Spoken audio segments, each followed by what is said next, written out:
Boys in the back. Boys. What is good? We are back. Better than ever, I'd say, with this camera technology. I still can't get over it. It's only episode 2. It's great. But God, we look good when we do it. A new edition of The Boys in the Back. I am 1/3 of The Boys in the Back. Join alongside me, as always. Look at those hands. Oh, the hands came in. They Get into crept in my too lower early. third. They crept in The too man, the myth, the legend, Mr. Unlimited. New York Rick. I think Hello. maybe every week I'll just try to come up with a new nickname for you. I appreciate it. I will accept all nicknames. Maybe that can be a top pound for pound one day. Nicknames granted to me. Maybe we can poll the audience. Keep my fucking name out your mouth. I don't quite get that one. His name in it? Jesus, man. Frank, how you doing back How there? you doing, Frankie? I was doing great. The last third of The Boys in the Back. I just tried to drink without. Hello. All right. Always a man of many words. We do start the show today off the top acknowledging that today is Thursday, September 11th, the 24th anniversary of the horrible attacks on September 11th, 2001, not just here in New York City where we reside, the World Trade Centers, but also in Washington, D.C., at the Pentagon, and then United Flight 93 in Pennsylvania. One of the darkest days, not only in this nation's history, but the world's history. So we continue to remember 24 years later, the lives lost and the many lives affected since then. One of the darkest days and one of the most horrendous tragedies the world has ever seen. Yeah, obviously, as a New Yorker, it was something. It's like an anniversary that hits close to home. And you growing up here, I was down in Georgia in like elementary school. Too young to really acknowledge what was happening. You were here in high school, completely aware of what was going on. I was a freshman in high school. Remember the day. Remember kind of how it all played out. I was just starting my freshman year. I was in science class at the Bronx High School of Science, and I remember them like. One of the kids somehow had heard. I don't know how. I guess we all had cell phones at that point, but it was like T-Mobile sidekicks. It wasn't like now where we'd be getting 10 alerts on our phones. And somebody had heard about it, and they started spreading the word. Then the teacher actually turned on the television and started showing it. They mobilized us. We all started going home. I called my mom because my mom worked in downtown. My mom worked like in downtown Manhattan. Crazy. At a federal building nearby. And I was like, oh man. And my mom called me. And one of my big regrets to this day is like, I just kind of like wasn't that present and wasn't thinking too much about it. I was just kind of like, I'm going home from school and it's just another day. And I kind of didn't understand the gravity of it. But when I got home and seeing how shaken my mom was, it really like sobered me up and made me understand like what was happening here. And the aftermath, everything about it, it's all like seared into my brain. I remember every detail of kind of that day and that moment. And just absolute tragedy. Heart goes out to everybody who lost people that day, and then the continued effects of it, right? You hear about like the inhalation and all the things that still affect the first responders to this day. And shout out to Jon Stewart, who does a great job like raising awareness for this and funds as well for people that were affected by that. But an absolute tragedy of the highest magnitude, and a day that we should never forget, as the slogan very much says. Yeah, I mean, you mentioned a lot of the people got cancers from everything that happened down there. The injuries sustained that weren't fatal, that they had to deal with, all the loss, family members, parents, sisters, wives, husbands, everything like that. It truly is a tragedy. People always ask us, what should you come do when you're in New York City? And I can't recommend the 9/11 Museum and Ground Zero enough. It really is. It gives you the full gravity of the 100%. situation. They did an unbelievable job down there. One of the park rangers that oversees it says, it's not a park, it's not a place to come visit, it's a cemetery, so they treat it like that. So never easy to transition from that, a day of such gravity and such remembrance. But we do have to continue on with the show. A massive weekend in combat sports ahead of us. Noche UFC, Canelo Crawford, sort of a Mexican theme going into this weekend, and some massive fights. Both the main events on each card are tremendous. But we start with some news and notes before we get to that. Mark Shapiro was on a Goldman Sachs call explaining essentially why the UFC didn't continue their partnership with ESPN. Mark, could you maybe talk a little bit more about these deals specifically and why ESPN and Paramount are the right partners for WWE and UFC, respectively?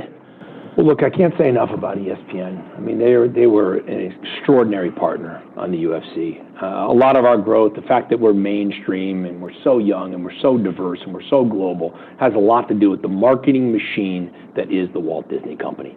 Period, end of story. They are the definitive authority and stage when it comes to sports. Having said that, we knew they were not going to be there at the price we wanted for UFC.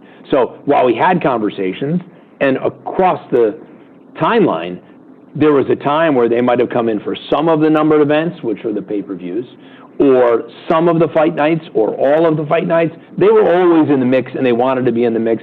And Bob Iger and Jimmy Pitaro are huge fans of the UFC, and they have a great personal relationship with us and with Dana White. So we never ruled them out, but we pretty much knew they weren't going to be able to get to a 2X, and that's what we were setting our sights on. So we pivoted them as soon as we knew that was going to be the case into the PLEs to get the big increase on the WWE. The minute we did that, it really meant the UFC was going to be a small package were they to stay. So fascinating stuff there from Mark Shapiro, essentially saying like, we knew that we weren't going to get the money that we wanted to continue UFC ESPN partnership, so we pivoted, and that's why we ended up with the PLE deal with ESPN. Yeah, saying that they needed 2x what the current deal with ESPN was going to be, or at least they seemed like after going out into the marketplace that that's what they were going to be able to get, and realizing that ESPN was not going to be able to meet that number, you quickly pivot to like, hey, can we do some other type of deal?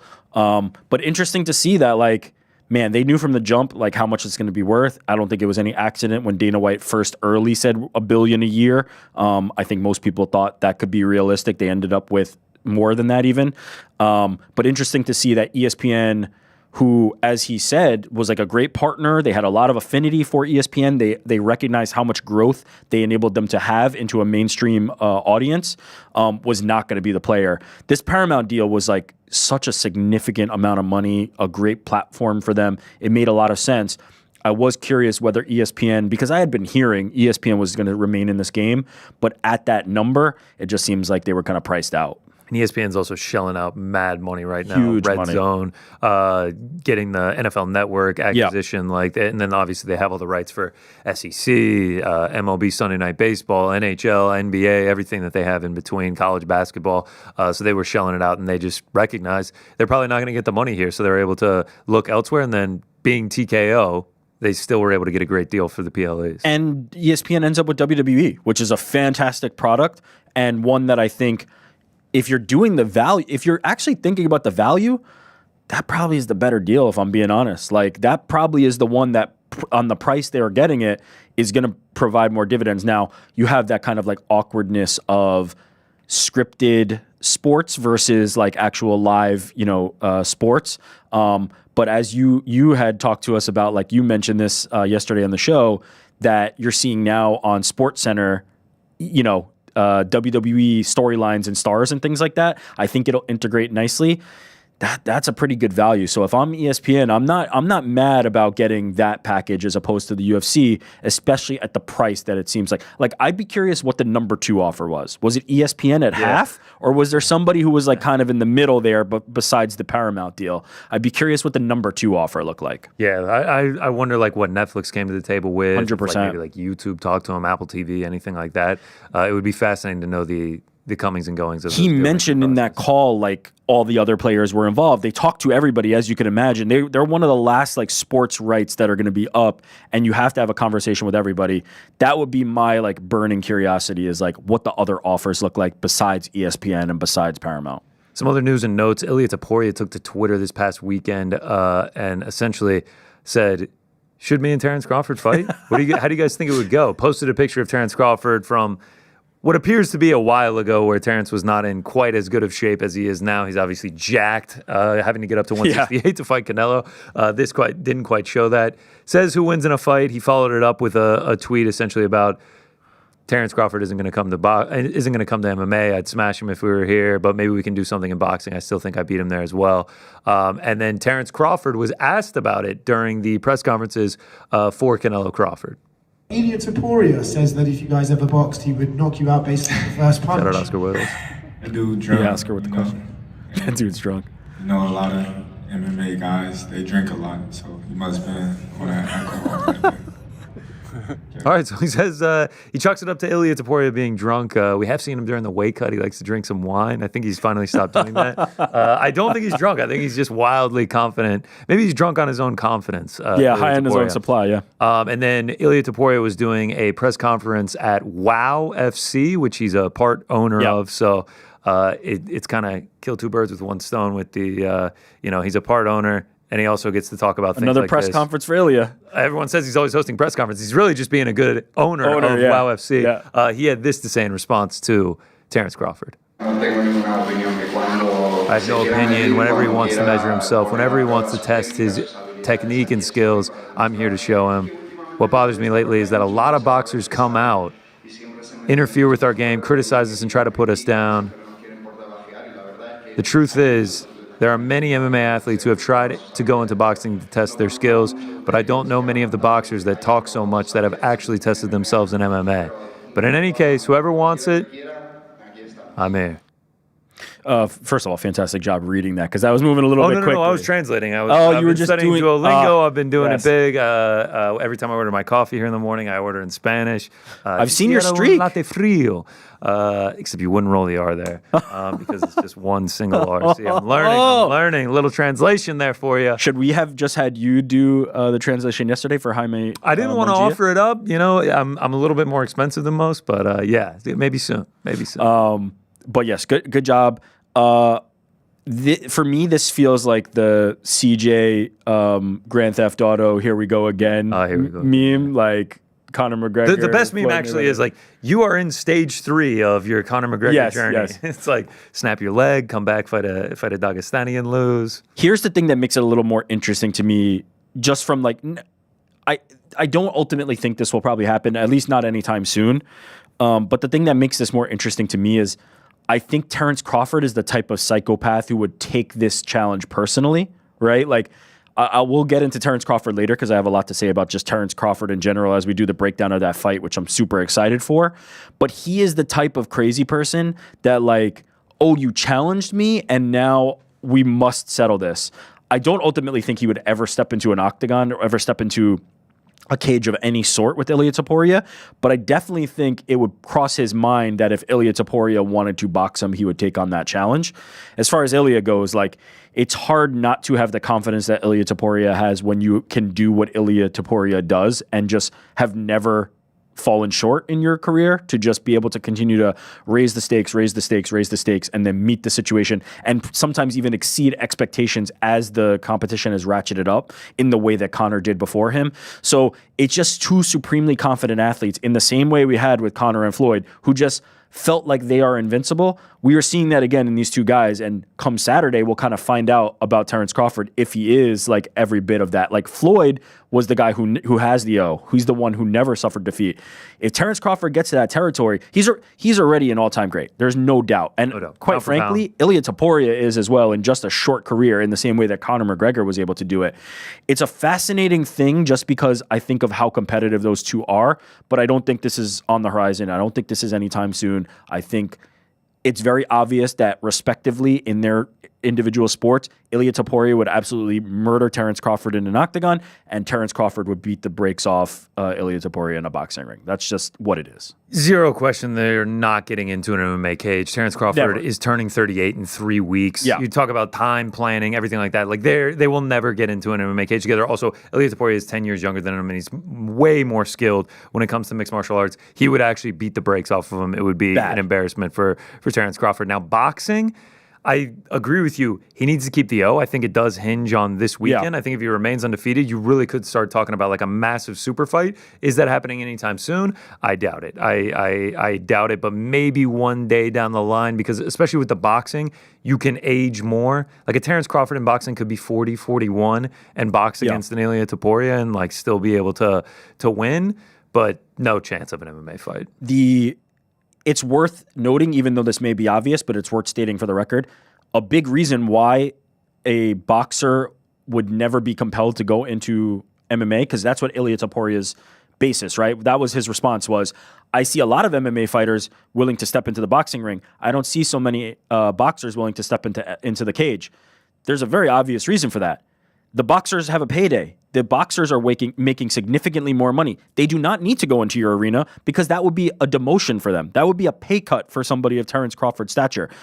Terence Crawford is the one with the big payday. You would come to boxing the way Conor McGregor did to Floyd Mayweather to get the biggest payday of his career. We saw that interview with Amber Dixon in Las Vegas PBS with Dana White talking about like UFC fighters have never seen this kind of payday, and Dana White's like, well, Conor McGregor, and it's like, yeah, he did it against Floyd Mayweather. Boxing match. Terence Crawford's the one with the money. Terence Crawford is the one who's offering Ilia an opportunity. That's beyond the fact that a boxer stepping into the MMA octagon would be horrifically bad decision just from a stylistic perspective. He specializes one facet of the game. It'd be like a guy making millions off of being in a 3-point shooting contest, and then some guy comes along and is like, less money to play a full game against me? Exactly. Yeah, Steph Curry's in a 3-point shooting contest, and then LeBron comes along and is like, how about one-on-one for less money? And it's like, no way. I think I'll just stay over here in the 3-point shooting contest. But we could do a 3-point shooting contest against each other. How about that? For a lot more fucking money. For a shit ton of money. Because any of these guys that are getting into the realm of discussing a potential crossover fight with a UFC superstar, like you said, are making that money. They're not on the undercards making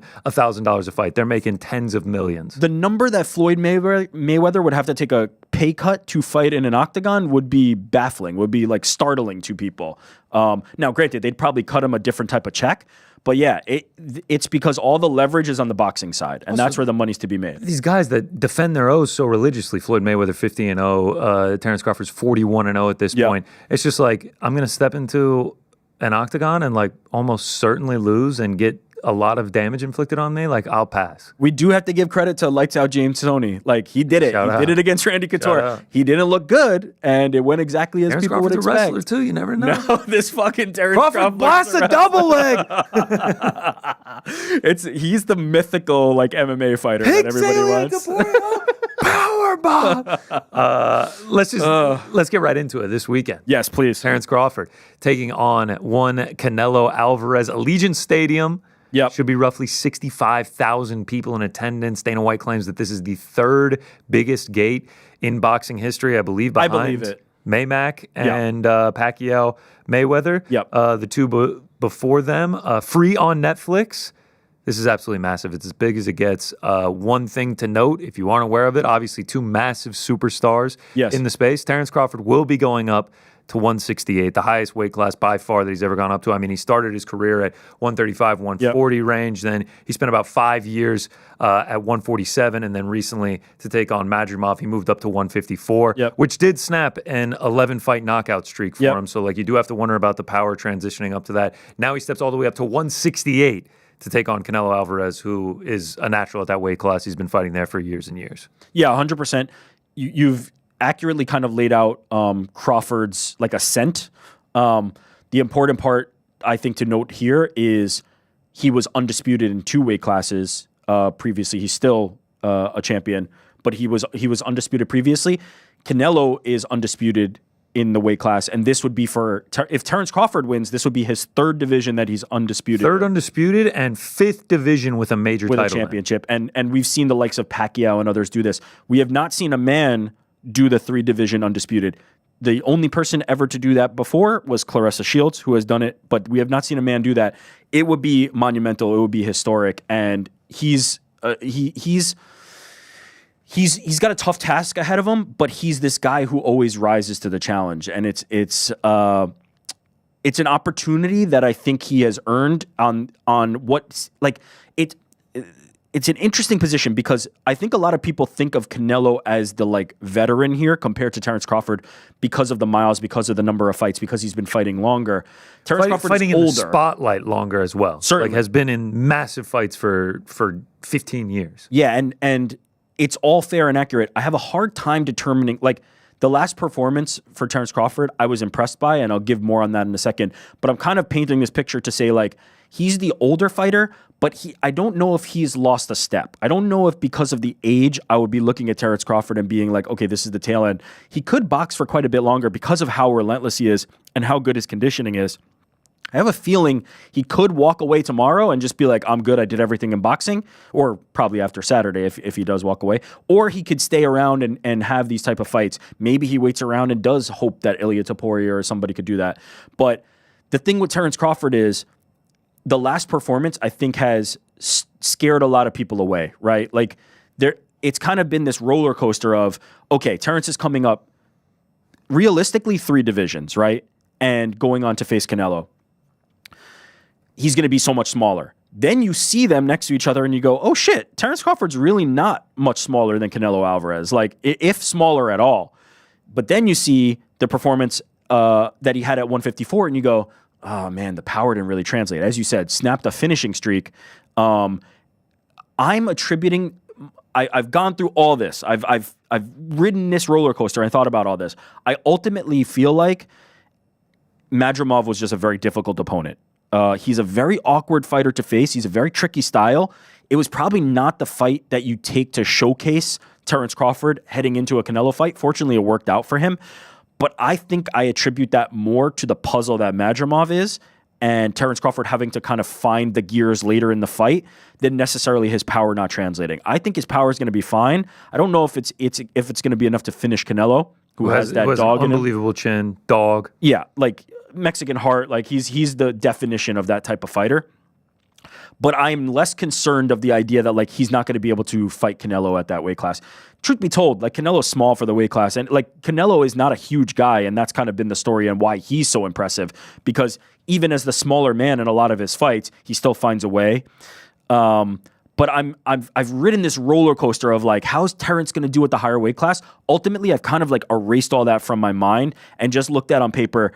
Terence Crawford, Canelo Alvarez, size negligible, skill for skill, who's going to be the guy? I'm not putting too much stock into, well, at 154, he didn't really seem to have it. I'm not really putting a ton of stock into that.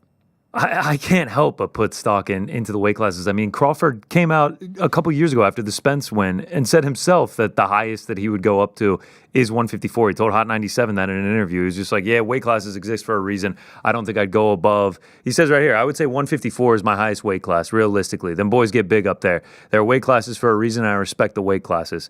Talking about 154 being the limit. Now he's going all the way up to 168. I mean, you have to think that, like, at his age, he's about to turn 38 years old. He's essentially accomplished everything at these weight classes below him. He could, continue to gather fights at 154, but he's getting this opportunity against Canelo Alvarez, who would be far and away, irregardless of weight class or anything, the biggest name on his resume, the most decorated name on his resume. It would be the win that can really be like, damn, bro, he also beat Canelo Alvarez. And you add on the moving up to 168, it would be the biggest achievement of his career by far. Now you're getting a massive payday with it being on Netflix, being at Allegiant Stadium. You're getting Dana White and Turki Al-Sheikh involved.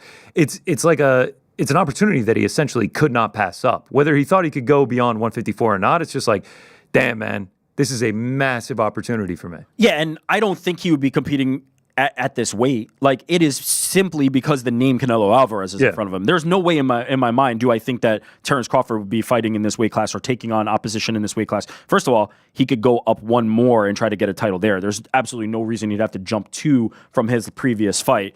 The name Canelo Alvarez is the one that brings you there. And I think stylistically, like, it's a decent matchup for Terence. Look, if you're putting stock into that, I don't blame anybody. I'm kind of like erasing that. As I said, I'm more crediting Madrimov with being such a difficult puzzle to solve. He's such an awkward guy. As I said, it is not the like showcase fight that you really probably wanted. You would have wanted somebody who was like a little more meat and potatoes. The guy who's meat and potatoes these days is Canelo Alvarez. Like, truth be told, he has lost some of the things that have made him the prolific superstar that he was in his prime. It's a lot of plodding forward. It's a lot of body work. It's a lot less of the like, speed and agility. It's a lot more of the power and sitting down on shots. And we're also like, not for nothing, we're not seeing him finish the fights lately. Yeah, on a long decision streak. Yeah. So again, as I said, a smaller man in a weight class where he's typically like the smaller guy and fighting bigger opponents.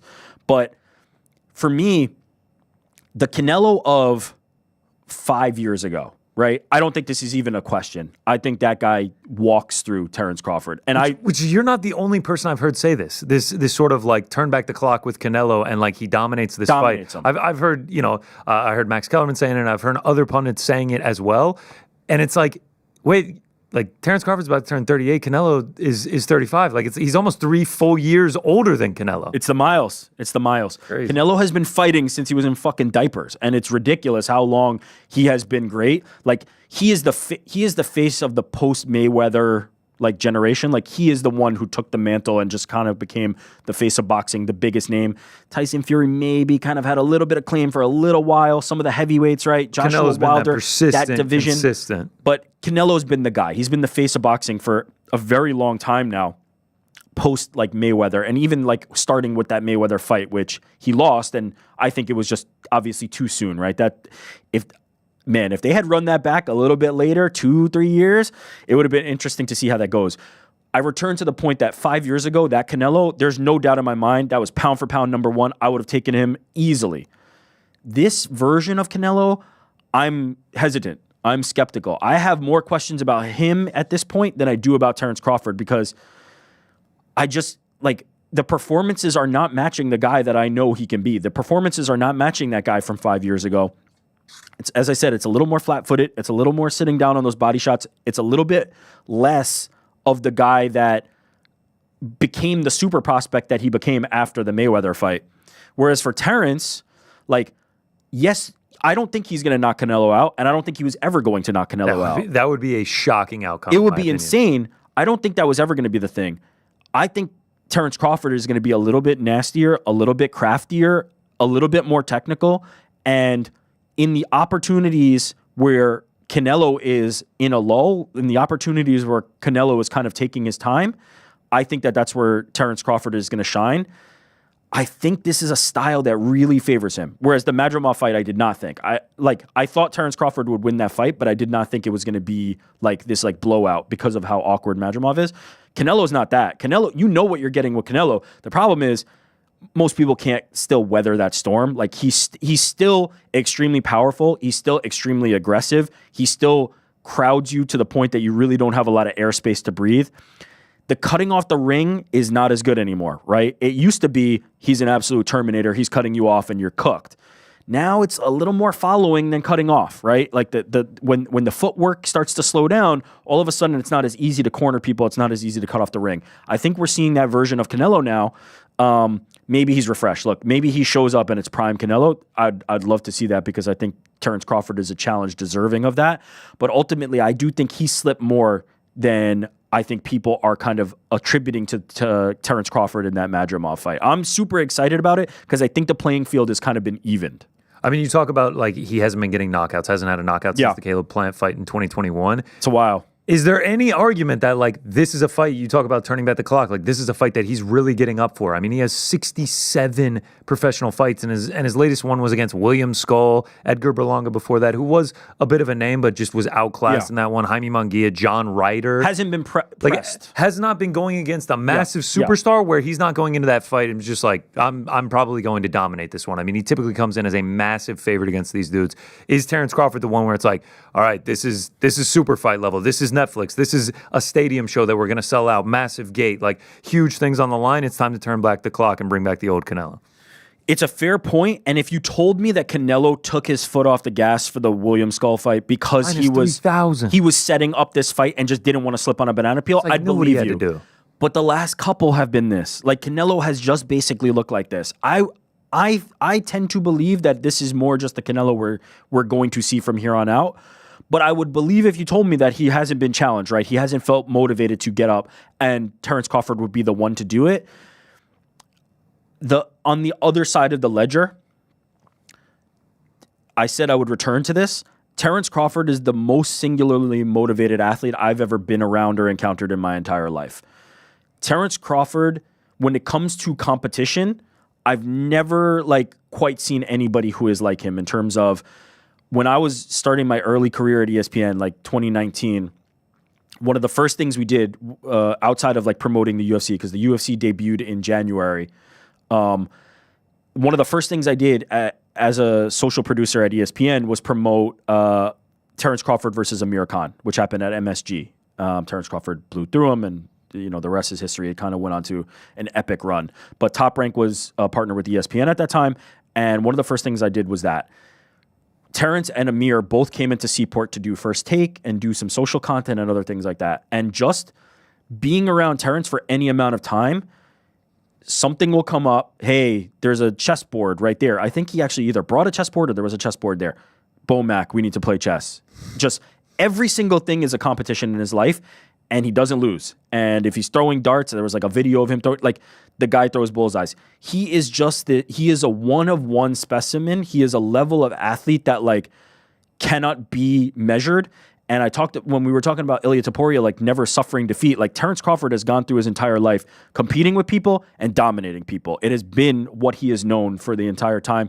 He prepares himself in a way that like losing is not an option. There is no alternative, and that is not a possible outcome. This opportunity for him feels bigger than the opportunity for Canelo. If Canelo wins, Canelo is supposed to win this fight. Let's call it what it is.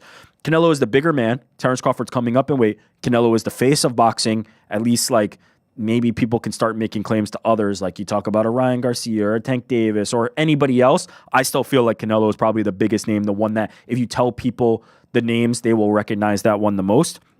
He's one of the faces of boxing. He's the one who's been doing it for so long. He is supposed to win this fight. This is the fight that he is supposed to thwart Terence Crawford. But I think Terence Crawford will take that as disrespect and a challenge and rise to the occasion. I'm such a believer of Terence Crawford. I have him still number one pound for pound. I've not been swayed by Usyk. I've not been swayed by Inoue or anybody else. I still feel like from the Errol Spence fight onward, nobody is better than Terence Crawford. I think he's the number one pound for pound fighter. And in believing that, I do believe that he can go up to Canelo's weight and beat him. That is ultimately where I'm at. It would be one of the greatest achievements we've seen in the sport. It would be unbelievable. Yeah, like it's hard to wrap my head around it. I think Canelo is the rightful favorite in this one, and I am picking him. I would assume that we're going to be going against each other with the way that you're talking about. But yeah, I mean, to witness it happen, it almost feels like you say this is the bigger fight. There's more on the line for Crawford here. I wonder if the pressure gets to him at all. How much is on the line? I can promise you, if Terence Crawford loses his fight, it's because the weight was too much. It just didn't translate. I think at the end of the day, that is my prediction. I think the weight will be too much. It's possible, and I think that's a totally possible outcome. Seeing them next to each other, also seeing the shape that Terence Crawford is in right now, I'm confident that he's built his body up to be able to compete against Canelo. But man, when those body shots start coming in from Canelo, it's a little bit different than when the guys at 147, 154 are landing those body shots. Like Canelo really knows how to land that. Terence Crawford can be hit there. It will be interesting to see how he holds up to that. That's what's going to be the difference. It will definitely not be the stage. It will definitely not be the moment. Terence Crawford is a one of one, a freak when it comes to competition. You're also carrying that weight in there as well. 100%. I mean, this is 20 pounds, speed, 21 pounds heavier than just you were fighting at just a couple years ago. The speed, the power, the shots that you're taking, it's just going to be a different world for him. It's going to be a completely different type of fight than he is used to. I'm also confident in his training. I'm also confident in the people he has around him. I mean, how many times do we have to see photos of Shakur Stevenson, Terence Crawford? Like the pound for pound, Andre Ward. Yeah, exactly. The pound for pound kings of boxing just continuing to kind of like sharpening iron. I do not believe that if Terence Crawford loses this fight, it's because he left a stone unturned. It will be because that weight was too much. Or there's another option, which is Canelo Alvarez was not motivated for these last couple of fights. Canelo Alvarez did not see a person in front of him that made him train to the level that he might train for this fight. If that is the case and you propose that idea, I think that's entirely possible that he rises to the occasion and says, Terence Crawford is the best guy I'm going to face before my career is over. Because after this, there's really nobody as good as Terence Crawford that he's going to face again. There's nobody, in my opinion, in the world good as Terence Crawford. He's not going to fight anybody on the tail end of this career that's going to be as good as Terence Crawford. Get to that level one more time, beat this guy, and then you can kind of go back to coasting through. It really is like the last time. This is it. He will get to this level. No, 100%. Could be the last time we see him in a stadium show. 100%. And he could, like, Canelo's good enough. He could do this for a long time. Like, he could continue to do this. But this is going to require an effort that I don't think that he's shown in the past 4 or 5 fights. 100%. I think it's going to take a Herculean effort from both dudes. And with the toughness of Canelo Alvarez, the skill of both these guys, the toughness of Terence Crawford, I favor it to go to the judges' scorecards. Probably. Think it will be a close fight. And I think it could get sweaty from there. I wouldn't be surprised if Canelo's able to stop him. Just from I the think if a stoppage comes, it's coming from Canelo. And- like and- if Crawford finishes this dude, it will be one of the craziest things I've ever seen. man, I think he's capable of it because of how fantastic I think he is. He's my number one pound for pound. I've never wavered from that from the moment he beat Errol Spence on. And you get it by going up to 168, getting undisputed at this weight class, and being the first man to stop Canelo Alvarez. Yeah, it will be nuts. That would be crazy. The Canelo stoppage to me probably comes from, man, like this is a lot of extra weight to be carrying. I'm not moving as fast. I'm sitting there. And when Canelo's laying in those body shots, it's going to be real hard for Terence to deal with. That's probably where I see the stoppage. Just an accumulation to the point that like he breaks down Terence. And in his prime, that was what Canelo did over and over and over to people. He's the Terminator. He's walking forward. He's laying those body shots in. He's going up top. And all of a sudden, that just relentless pressure, that wave crushes you. Terence is kind of that same type of guy. It's a little bit of a different style, but he's that same type of guy where his relentless pace, his relentless pressure, which we did not see as much against Madrimov. Again, I think because of the style. It's going to be interesting to see who's on the front foot, who's more agile, who's more powerful. The power is going to be a huge factor in this. Ultimately, I do think if it's going to be a stoppage, I lean toward Canelo. But man, I just think the world of Terence Crawford. I believe in him so much, and I'm so excited for this fight because I truly believe this is like two of the best right now, but definitely two of the best of all time. I'm no stranger to doubting Terence Crawford. I bet on Earl Spence Jr. in that fight. It took about 2 rounds where I was like, yeah, I'm fucked. This was a bad call on my part. There's a point round 6, 7 where it's like, okay, this is actually just getting mean. Oh, the things that Terence Crawford was bad. doing to him. Yeah, completely annihilated him, let him know that there are levels to this game, and he is far, far above those levels. Have we seen Earl Spence fight since then? I don't think so. Did he fight one time? He might have fought one time. Maybe he fought once, but man, he got absolutely obliterated in that one. They were talking about doing a rematch at 154. That obviously never came to be. No, he has not fought since. Yeah, I had a feeling he hadn't. I think he was booked, but maybe that fell apart. But yeah, he was putting together an insane career up until that point, and now it's been over 2 years. Well, that's why that fight was so impressive, and Terence became my number one and has not moved since, pound for pound. Those are 2 top pound for pound guys, and he absolutely dismantled him. He took him apart in a way that very few could even fathom to do. There was something like really stupid on why I bet him. Like there was like some sort of Earl Spence tied to sharks or something. Oh, the big fish thing, yeah. The big fish, and they fought on Shark Week. Yes. So it was the dumbest gimmick bet of my life, and it cost me dearly. It was. You fell for a gimmick. Oh, fell for a gimmick. It was quite dumb of me. All right, official prediction, final prediction. Terence Crawford wins the fight. I don't know. I ultimately think it would be a decision, but I don't think stoppage is out of the question. I think it's unlikely. Of the 2, I would pick Canelo to stop. I'm going Terence Crawford just because I believe he is the ultimate winner. He is the Tiger Woods. He is the LeBron. He is the Michael Phelps. He is the Usain Bolt. He's, to me, that caliber of athlete. He's the Tom Brady. I believe in Terence Crawford to that degree. I'm going Canelo Alvarez majority decision. I believe it. It's very possible. That's what I love so much about this fight. I could see any of these outcomes. It's such an incredible fight because of when it's happening. Again, 5 years ago, yeah, Canelo all day, no problem. Now, okay, like I think it's a fight. Let's see what happens here. If you guys were curious, my doorman who loves boxing, adores boxing, his official prediction is Canelo Alvarez rounds 5 through 7 KO. Yeah, I could see it. I could Shout totally out see to it. him. Shout out to him, man. So take that one to the bank, the doorman special on that one. Shout out. A couple other fights on this one. Callum Walsh. Shout out. Dana's boy. Dana White's favorite boxer. Your favorite promoter's favorite boxer. King Callum Walsh taking on Fernando Vargas Jr. I mean, this is a massive spot for him, dude. Yeah. Co-main event is kind of when people start tuning in, being like, oh, fight's getting ready to start. Here's pretty soon. Let's get it on. And you'll be watching King Callum Walsh taking on an undefeated Fernando Vargas. Yeah, and this is kind of the Zuffa, representation here. Yeah, I was going to say like the Zuffa portion of the card, because we saw when Dana White was in that interview with PBS Vegas, he talked about how it's going to sort of be more of like a closer to contender series than it is going to be like putting on these massive cards. Yeah, and this is the representation, right? Callum Walsh's nearly like his entire career has kind of been playing out on UFC Fight Pass and boxing matches where Dana White's like his de facto promoter. And so this is as you said, this is a huge spot, but Fernando Vargas Jr. is not a walkover, not a pushover. The betting odds to me feel a little bit wider than I would have expected. We were talking about it behind the scenes, and you're like, oh man, I think Callum Walsh will probably be an underdog in that one. Callum Walsh minus 380. Fernando Vargas plus 270. Look, Callum Walsh is a good boxer, and I think a lot of people who train with him and are around him have kind of said as much, right? Like that Callum Walsh is the real deal.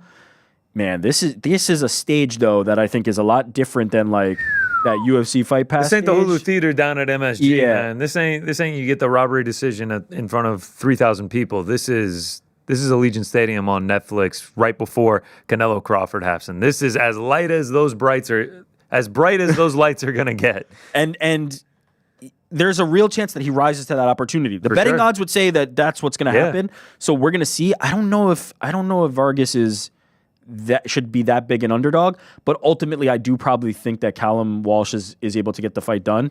I'm surprised though. I'm surprised that he's getting this big of a favorite from the books, but we'll see. I mean, again, it's not like this is dog or pass for me and I'm passing. It's not like I'm just like Fernando Vargas Jr., like I'm all over it. But I do believe this is going to be like a relatively tough fight. I don't think this is just going to be like a Callum Walsh showcase. It would be smart for, like, we have seen in the past on cards like this, right? Like on Mayweather-McGregor, I believe it was Gervonta Davis who was like in the co-main or like a featured bout who just became a star from that, right? It was Gervonta Davis on... was it Maymac? That's what I'm saying. What did I say? Oh, I didn't hear you saying about my bad. Yeah, I think it was Maymac where it was like Gervonta Davis. He came out with the purple or maybe even the pink like Cameron fur, and everybody was like, "Who the hell is this guy?" Now, boxing fans obviously know who Gervonta Davis was, but the wide audience that was tuning in for Maymac, who had never seen a guy like this before, are like, "Oh wow, this is a guy." He goes on to become a megastar. I would say 99% of the audience this weekend will not know who King Callum Walsh is. Exactly. And so this is an opportunity for him to kind of like stamp his arrival and be everything that I think Dana White and Zuffa have kind of like pushed him toward. This is that do or die. This is that make or break moment. And so we'll see for Callum Walsh. I'm interested to see how this goes. Me too. But, like what from here is going to be interesting. Like, does he become a Gervonta Davis type? I don't think he's quite as good or skilled as Gervonta Davis, right? Like the fucking massive knockouts. Gervonta Davis, the thing that's special about him is his otherworldly power. Like, I don't think that Callum Walsh has any attributes like that where I'm just like, okay, this guy has this thing that he can just go to. Gervonta Davis has been losing fights, and it's... that left hand catches you. Deontay Wilder, Gervonta Davis. There's a few guys like that where it's just like, oh, fuck, it doesn't matter. It's round 9, and they hit me, and I'm going to sleep. So we'll see. Huge spot. Huge opportunity on a card that is going to be watched by millions. Very interested to see what happens. Featured bout of the evening, Christian Mbili, or as Ariel likes to say, Christian Mbili, taking on Lester Martinez, the interim WBC Super Middleweight Championship. Obviously, the undisputed Super Middleweight Championship going down in the main event. This dude, if we have the picture here, this dude is absolutely jacked to the gills. 4 of his last 5 wins coming by knockout. I would not want to take a punch from that man. He is yoked, undefeated 29-0 for the Frenchman, going for 30-0. Could potentially get a highlight reel knockout in a very big spot here on Saturday night. He's only a slight favorite, right? Let's see. I think Christian Mbili, minus 172. Yeah, so... Not a huge favorite, man. I mean, it's a decent size, but it's not like a massive guy, a massive favorite, rather. Another guy who it's a huge spot for, right? You're fighting on a card where this could mean you're getting a big opportunity against somebody, who is at the top of the card or some permutation, right? You're at least putting your name into the mix. Huge opportunity for him. Another one who it's like, okay, let's see if you can rise to the occasion. And I think they've smartly kind of set this up, right? They've structured this, at least this portion of the card, to be very smart in terms of spinning this forward. Yeah, well, honestly, if you look at the card itself, the Canelo fight is minus 160 plus 145. Callum Walsh, he's a big favorite, minus 380 plus 270. And Billy, minus 172 plus 134. Sergey Boachuk is only a minus 450. In terms of boxing, these are fairly closely lined fights. Yeah, because you say that for anybody who's not aware, a lot of times in boxing, until you get to championship fights, it's a lot of one-sided type of minus things. 3,000. Sometimes you see these guys at minus 20,000. Yeah. It's what are we doing here? We're just adding a number to the record at this point. This to me feels more like a UFC type card, right? Where it's like, okay, we're going to see some live fights and the outcomes are not kind of like, premeditated. The outcomes are not like we're looking for this guy to have a highlight reel performance. Even in Callum Walsh, again, like I think the odds are a little wider than I would have expected. I expect that to be a competitive fight as well. So like it's an interesting card. Not like all of this pales in comparison. This is just going to be like people sitting on the couch chewing on some popcorn. Maybe somebody does this guy highlight reel knockout that like gets them ready. Yeah. When the main event comes is when the fight really starts. starts. That was pretty crazy. Yeah. When's the fight start? Exactly.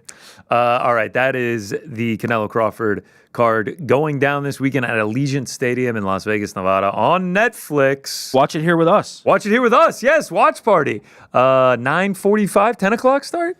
Let's do 9:45. Look at that. You are seeing the behind the scenes of our production meeting. We just decided 9:45 Eastern start time for that watch party. We will be watching it with you live on Netflix. Pull up the side screen, maybe the phone on the desk. You can watch our reactions to it. We'll have the bets. We'll have the breakdowns. We'll have everything live going with that fight right here on the Ariel Helwani YouTube channel. Before we break down the rest of the weekend, Noche UFC, a couple of debuts happening as well that we'll talk about. We'll take a quick break. We'll be right back. Don't go anywhere.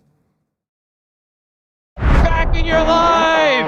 Finally! We have a lot to talk about. I didn't care about a big fight or money. I cared about the heavyweight title. That's all I've ever been bothered about. Join us for the entire first round live on Yahoo Sports. This is the biggest shock of the draft. Super Bowl 59 on Radio Row with Jaden Daniels. Put me on the spot like that. Here with first-time Olympian Stephen Curry. You and LeBron's relationship has had to evolve. And see blood on the other side, but still have the utmost respect for who you're playing against. You know, alerts on your phone. Oh, KD's thinking about leaving. Like, where is this coming from? Coach Prime, Deion Sanders. They don't put a gold jacket on your back and you don't know what you're doing. The head coach of the Los Angeles Chargers, Jim Harbaugh. It's like being around greatness. How does that feel when you hear that? Shador Sanders, future NFL quarterback. You know, you're the first one like I ever hear say that. Like, that's wild. But I'm thankful. And they're going to be here for a long time. Now to a fun part of today's program. Like, I literally went to college with Chris Paul. Like, he's still in the NBA. He could not hit another home run all year. It'd be a great season. Yes, correct. I got to make an admission first, Aaron. Oh, God. I grew up a Boston Red Sox fan. I knew that. I used to hate you. I've gotten to a point where I can smell you guys. And I think winning with the Buccaneers put him at a completely different level. He has the greatest resume of any quarterback in football history. They have a chance to get to the Eastern Conference Finals and win it. The realist in me says that ain't happening at all. I don't want to treat you like a regular journalist because I feel like me and you have a good relationship. I would put Travis Hunter in that same category as those two players. The difference between he and Rome Odunze, Travis Hunter is just a special athlete. I actually think this is a smart decision by them. This is what we're going to bring in. This is who we are. This is the style that we're doing. And it was a long, beautiful conversation. What a fun interview, Nate. Hey, thanks, coach. Are you not like all talked out after talking to people for so long? This is my life. Okay. I could do this for 8 hours. Got it. Wow. All right, we're back on the program here. Canelo Crawford, not the only fights going down this weekend. We also got Noche UFC taking place in San Antonio. Was supposed to be Guadalajara? Wasn't it supposed to be Vegas? They were originally supposed to do it in Mexico. Is correct. Yes, thank you. They were supposed to do it in Mexico, but they didn't get the stadium ready in time. I heard they were going to move it to Vegas. Then Canelo Crawford got booked for Vegas. Then they moved it. Yeah. Wasn't it originally supposed to be the 20th? Something they like didn't want to compete with Canelo Crawford. Either way, what we end up with is Saturday, September 13th. San Antone. We were also kind of hoping for Diego Lopez, Yair Rodriguez. Yeah, we sure were. Beef there, especially if you wanted to put it in Guadalajara, baby. In Guadalajara, it really would have been great, but Diego Lopez, Jean Silva is what we end up as the main event. I am mad. I am not mad. It's an unbelievable main event. I was going to say the last negative thing I'll say about it, maybe not the best Noche UFC effort we've seen. Agreed. Over the 3 cards. It's Can't really count last year's because it was a pay-per-view, but even the first one. No, let's count it. You were getting a title fight. Yeah, honestly, because they upped it to the pay-per-view and the Sphere. But even the first one, you were getting a title fight with Valentina Shevchenko and Alexa Grasso. Jack Della Maddalena was on that card fighting Kevin Holland, stacked with Mexican fighters. Raul Rosas was on it. Tracy Cortez fighting Jasmine Jasdavicius. Like, it was a solid card. This one, co-main. Yeah. Featured bout. Just, Main event's great. Main event is great. I don't think it's any shock or surprise for me from the perspective that was Dana White's baby. The Sphere, Noche, that was Dana White's baby. Now he's got 2 more babies, and this one has the baby this week is Canelo Crawford. Canelo Crawford, White House card. Those are where Dana White's focus, attention, eyeballs, brain power have all been focused. Noche is kind of just not the thing. It's that first child that now you're pushing off to the side because you had a new baby and dropping the Andy. Yeah, exactly. I don't want to play with you anymore. Exactly right. That toy's old and we get rid of it. So it's not a surprise to me. The main event to me is a gem, is a jewel, is worthy of headlining this card. Don't get me wrong. I'm with you. Like Yair Rodriguez versus Diego Lopez. That was the one for me. There's genuine bad blood there. And now, to their credit, it seems like Diego and John Silva are trying to like up the stakes and up some of the trash talk and the bad blood there. But it doesn't feel nearly as significant as it would have been if it was Yair and Diego. That said, stylistically, fight-wise, like I like this fight better. This one's a little bit better for me, yeah. Even if you're going by the rankings, that would have been 2 versus 3. For some reason, Yair continues to remain in the top 5. It's an odd one. 3. John Silva's 10. Don't care. I like this fight better in terms of the fight itself. Yeah. So we're getting a good one here. You go first. Tell me your lean on this because I have a pretty strong feeling on this. The first thing that stuck out to me is obviously, I'm going through Tapology, I'm going through FightOdds.io, everything like that, just kind of digesting the card. First thing that jumps out to me is that Diego Lopez is a plus 235 to John Silva after being a plus 130 to one of the greatest featherweights of all time, Alex Volkanovski. Just a few months ago, back in April, puts on a competitive fight, drops him at the end of round 2, 48-47 on one of the judges' scorecards, and now huge dog. John Silva beats Bryce Mitchell, and we're getting a plus 235 price tag on it. I mean, this would be easily the biggest win of John Silva's career to this point. You're getting a guy who is dog tough in Diego Lopez. Both these dudes are incredibly tough, but Diego Lopez especially, like he has that will, he has that dog in him, that refusal to quit, that refusal to give in. We've also seen him get into some crazy exchanges, some wars. He's got a chin on him. And if John Silva isn't able to get him out of there, which he's been able to do to essentially all of his opponents in the UFC, this fight's going to get very interesting to me. I don't think it's going to be the line keeps ballooning. John Silva opened as like a minus 180. Now he's approaching minus 250, minus 300 territory. If this fight goes all 15 minutes, I don't think it's going to look like that in hindsight, because on top of all of that, John Silva will engage in these wars, and Diego Lopez can absolutely crack, man. Like, dropped Volkanovski at the end of the second round, hurt Brian Ortega bad at the beginning of that fight. It looked like he was about to get him out of there. It looked like he hit him, knocked him out, and then as he was on the way down, hits him again and wakes him back up. And Brian Ortega, obviously, as tough as they come, and then has a run of first-round finishes before that. So, like, bro, the toughness of Diego Lopez combined with the aggressiveness, the finishing prowess, both on the feet and on the ground, I don't think this is going to be as easy a fight as the odds indicate for John Silva.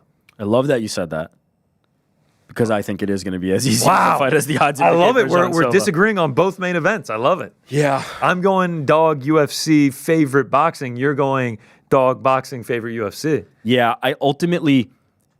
Diego Lopez can crack, no doubt. Like, and you've laid out the case for Diego Lopez. The case for Diego Lopez is, in a firefight, he's got a bazooka, right? He has got an absolute knockout cannon that he has employed on people, and he's tougher than most guys, right? Like, we saw Alexander Volkanovski, like, kind of hit him with some brutal, stiff counters, and he's just there. And he's just standing there, still coming forward.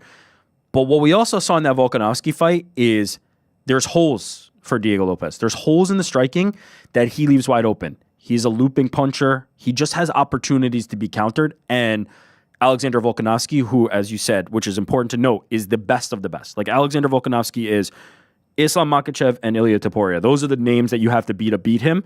And there are some people who think, like, maybe give Alex another crack at Ilia. Maybe he gets it done. Like, it's one of those, right? Like, it's like he is as good as they come.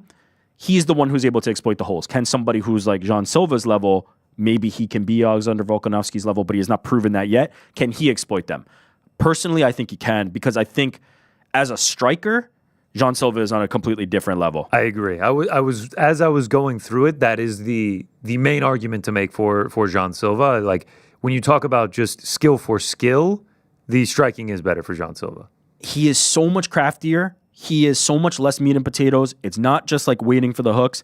He's such a finisher when he sees those opportunities. He's such a killer. Like even in the Bryce Mitchell fight, who, don't get me wrong, like on the feet, I'm talking about how I believe John Silva is levels above Diego Lopez. John Silva is levels above Bryce Mitchell when it comes to standing on the feet. Nothing to offer him. Nothing to offer him. But we saw in that fight, what we saw in that fight was patience, right? John Silva was really hammering Bryce Mitchell till he saw the perfect opportunity to be able to take him out. He's so crafty. He's patient. He's so good with the counters. He's going to be throwing straighter shots. I think Diego Lopez is going to give him opportunities. The thing that worries me a little bit about John Silva is sometimes he wants to get into a dogfight because he's as crazy and tough as Diego Lopez is. He might just want to stand there and slug, and that leaves the hole open for Diego Lopez to land that shot. If he does not, though, I think he's just going to have so many striking openings that he's going to be able to pick Diego Lopez apart and maybe finish him with something pretty nasty. It's going to come, for me, it comes down to, is Diego Lopez going to try to take this to the mat? Because on the mat, that's where Diego Lopez really shines. Like, we don't see that lately because Diego Lopez has been so good on the feet and he's been able to control fights in that way, his pressure and his power. But on the mat, Diego Lopez is an absolute nightmare, man. He's a terror. Like, we saw him go toe-to-toe with Mavsar on short notice. Like, he's a really, really good grappler. Nasty on the mat, nasty subs, and he's also nasty subs. Every time I look on his Instagram, he's at Oklahoma State in Stillwater with David Taylor training with the wrestling team, a national championship contending wrestling team. Well, that's the thing. A lot of times the jiu-jitsu guys, like the jiu-jitsu players, the wrestling isn't there. It's more of the like trips, sweeps, pulling guard, that type of thing.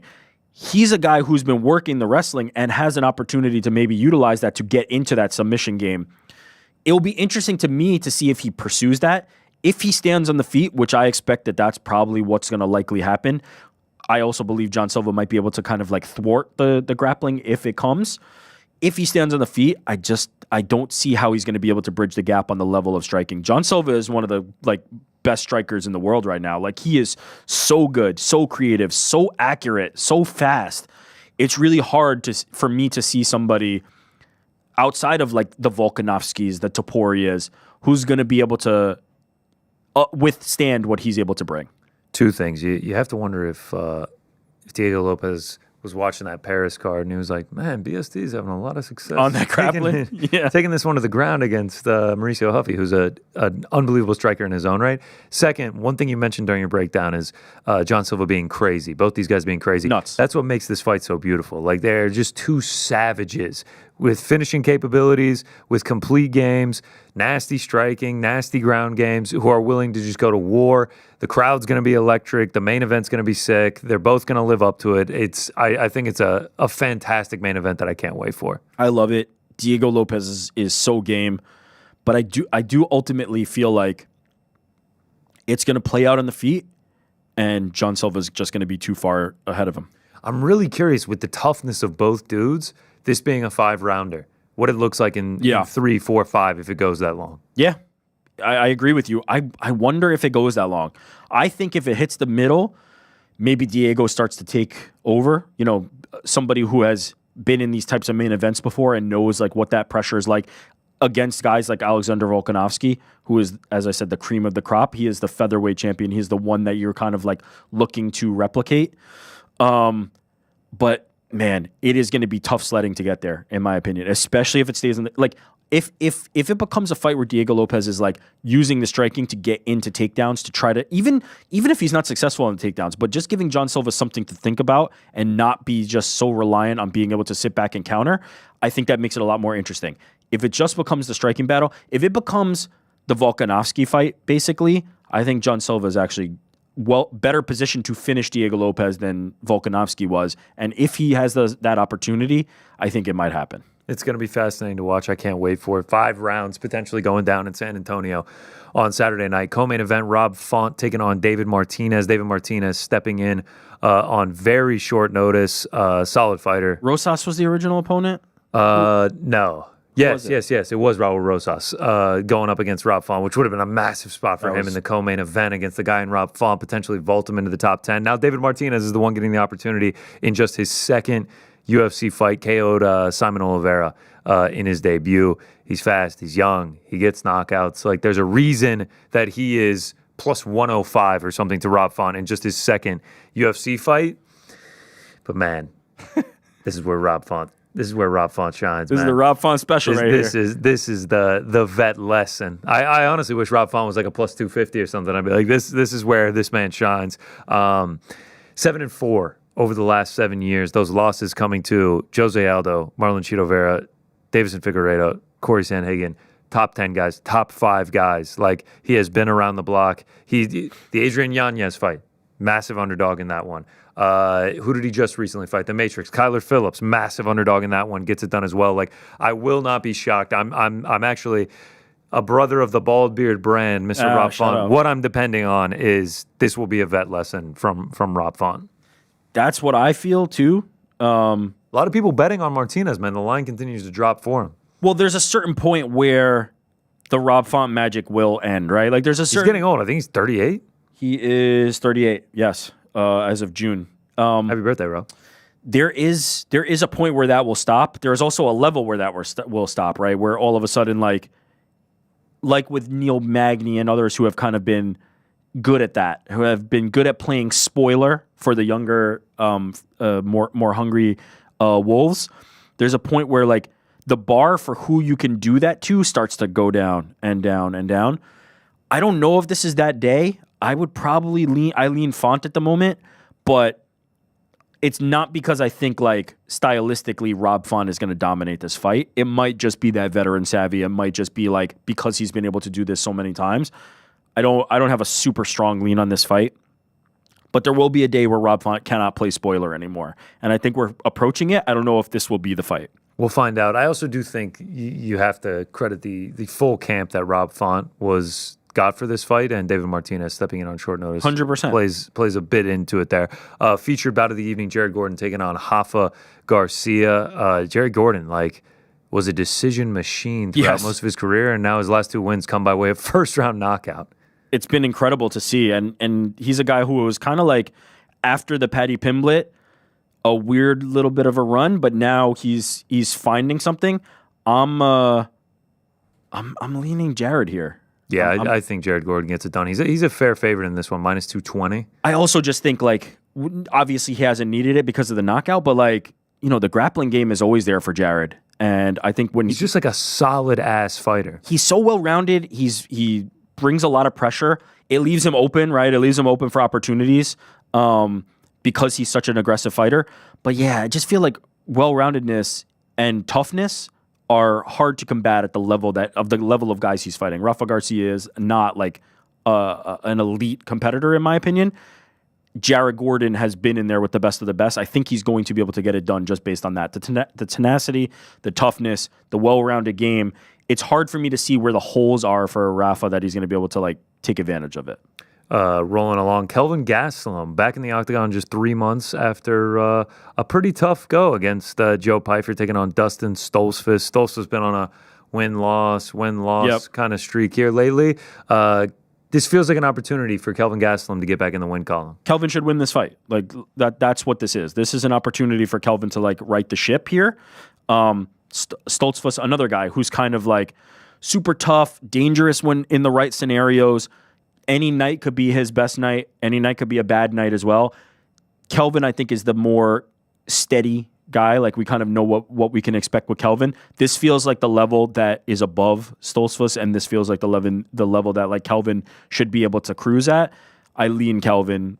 But, man, another guy who, like, sneaky has been fighting for a long time, and maybe the best days are behind. But to me, like, he should still be able to get by Dustin. Actually, if you look at both of them, Kelvin Gastelum and Dustin Stoltzfus, their last 5 is loss, win, loss, win, loss. So something's got to give on the alternating. There we go. I think Kelvin. Continuing on the main card, Alexander Hernandez, who joined the Ariel Helwani show yesterday, gave a great interview. Real just nonchalant guy, just kind of chilling. Yeah. Has wisecracking, funny jokes. Takes on Diego Ferreira. Kelvin Gastelum said, all right, 3 months, that's a proper turnaround, but maybe coming back kind of quick after the Joe Pyfer one. Alexander Hernandez says, how about 28 days since he knocked out Chase Hooper, I believe on UFC 319 in Chicago. which was a massive underdog win for him. Chase Hooper was on a 5-fight win streak going into that one, and now Alexander Hernandez is the one on the win streak. 3 straight wins for him. Yeah, it's been an impressive run. Obviously, none more than the finish of Chase Hooper. You know, based on what Alexander Hernandez said to Ariel, it seems like he's finally mentally putting it all together. Like, he is as much aware of what's been going on in his career as everybody else is. He's like, I think the line was, no one takes defeat from the victory of Jaws, from the jaws of victory more than me. Nobody has been better at stealing defeat from the jaws of victory. He had to say it twice on the show as well. Like, it's a bit confusing. But yeah, like it looks like he's winning these fights, and then suddenly he's either flat on his back or he gives up the last 2 rounds. Whatever he has done to fix that, whatever he has done to like acknowledge that, whether it be the mental preparation or the physical or the combination of the two, it has led to success for him recently. But man, Diego is like another one of these font types where it's like he's a 3.5, 4-1 dog, and all of a sudden he still gets it done. In this one, it feels like, I think this is like nearly a coin flip, and to me that makes a lot of sense. Yeah, right now you can get Alexander Hernandez plus 100, Diego Ferreira minus 120. Yeah, that makes sense to me. Kind of just feels like the one that like steps in, stops the win streak. Exactly. He's the font type. Yeah, El Gran Chango. El Gran Chango. El Gran Chango. The big monkey, the great ape. Loose interpretation there for Noche UFC, but he says he's keeping it. I'm cheering for him. on the win streak, on the way that he handled the interview yesterday and everything. He seems like a guy I'd get along with. I'm rooting for Alexander Hernandez to keep it going. Yeah, I think he gets a lot of like unnecessary hate. There was the famous Cowboy thing where he's like, I'm gonna retire him, he's old, he's washed, and then Cowboy turned back the clock and kind of took him out. And everybody, like the Schadenfreude like about that has carried people to this point. Yeah. Now, don't get me wrong, Alexander Hernandez is very like brash, like confident, and that has like kind of maybe rubbed people the wrong way. It seems like he's reset himself a little bit. It seems like he's discovered kind of where he's at mentally and the holes that he needed to fix and got on the right track.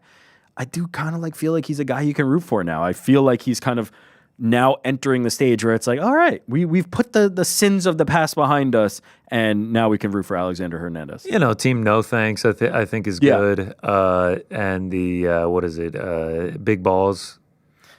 Big Balls, Small Dick. Small Dick, yeah. So yeah, I'll be supporting Alexander Hernandez on Saturday night. On to the prelims. Tatiana Suarez back for the first time since fighting Zhang Weili, coming up short for the belt. I believe back in February that one was, or maybe late January, taking on Amanda Lemos. It just kind of feels like once we saw the Zhang fight, this one goes one of two ways. Like either she gets the takedowns and she just runs through people, just dominant most of the time getting finishes. Or if she can't get the takedown, she's probably not in a good spot. And Amanda Lemos is solid on the feet and has power as well. So it's just sort of like, will Tatiana get the takedowns? I'm going to go with yes. I don't think Amanda Lemos is as equipped to stop them as Zhang Weili is. Yeah, we kind of saw Lemos kind of like thwart the takedowns of Yasmin Lucindo in the last fight. Like she was able to kind of keep the fight where she wanted it, and then it was like a one-way traffic. She is a very sharp and accurate striker. I do think we're getting to the point, though, like in her career, like the age that somebody like Tatiana Suarez is going to be able to get it. Like I believe, like you, that she's going to be able to get the takedowns, and I think this is going to be a real bounce back for Tatiana. Yeah, Amanda Lemos, 38. Yeah, quite a few 38 and ups going this week. This is the vet card. Rob Font, Diego Ferreira. Now Amanda Lemos there, 59%. Takedown defense over the course of Amanda Lemos. One of that I want to talk about, Zach Reese taking on SD Dumas. Honestly, kind of crazy to see you getting Zach Reese as a minus 240. You're also in the Dusko Todorovic Jose Medina fight. You're getting Dusko Todorovic as a minus 400. You don't see that too often.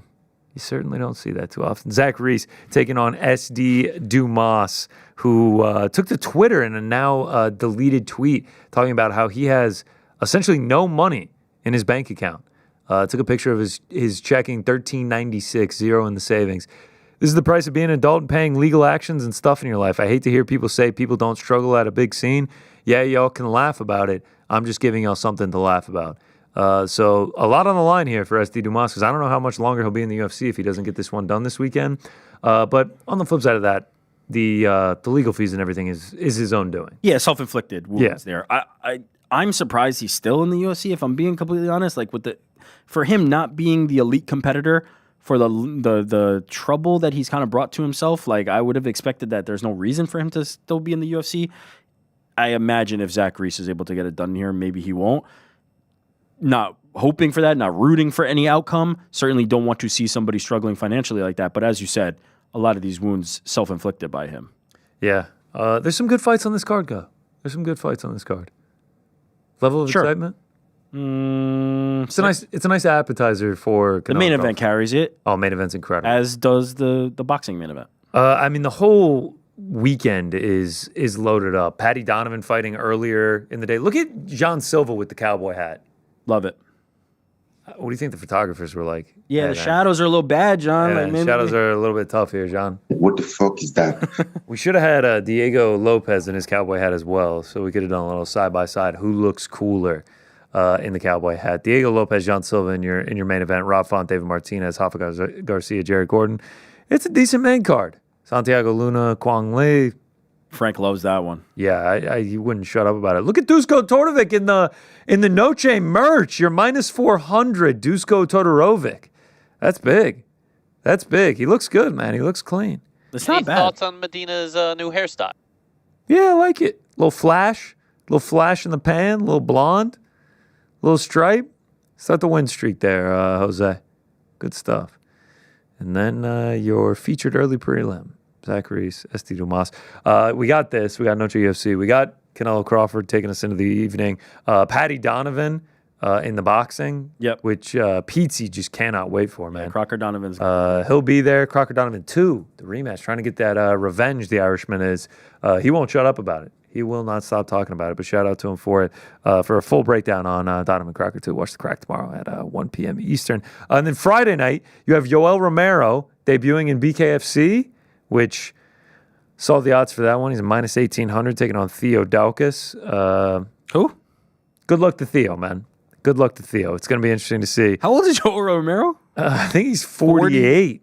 What? I'm pretty sure Yoel Is he Romero, actually 48? How old is DOB. Yep, 1977. He turned 48 this year. Fucking shit, man. Yeah, he turned 48 this year. Shout out to Yoel Romero. If I can look half as good as him at 48, I'll have lived a good life. He is a marvel, truly. He truly is a marvel, and now he's gonna bare knuckle box, which is just insane. And then Gable Steveson broke on this show, making his MMA debut at Shout out to our LFA. guy Daniel. LFA 217 against Braden Peterson. I mean, that should be academic. Yeah, so Friday night, flip it on. Maybe a little LFA. What's going on with BKFC? How's 48-year-old Yoel doing? And then that'll take you into a big Saturday of fights. The boxing, the MMA, and then back to the boxing with Canelo Crawford. I'm looking forward to it, man. I'm pumped for Saturday. It's one of those days that you really get excited about. I am really, really excited about the main events. The rest are just going to carry it. Like, it's a day that you just kind of crescendo. You know, you're not going to be locked in front of the TV, but you're coming in, you're coming out, you're making sure you're watching the fights you want to fight, you want to watch, and you're having a good day.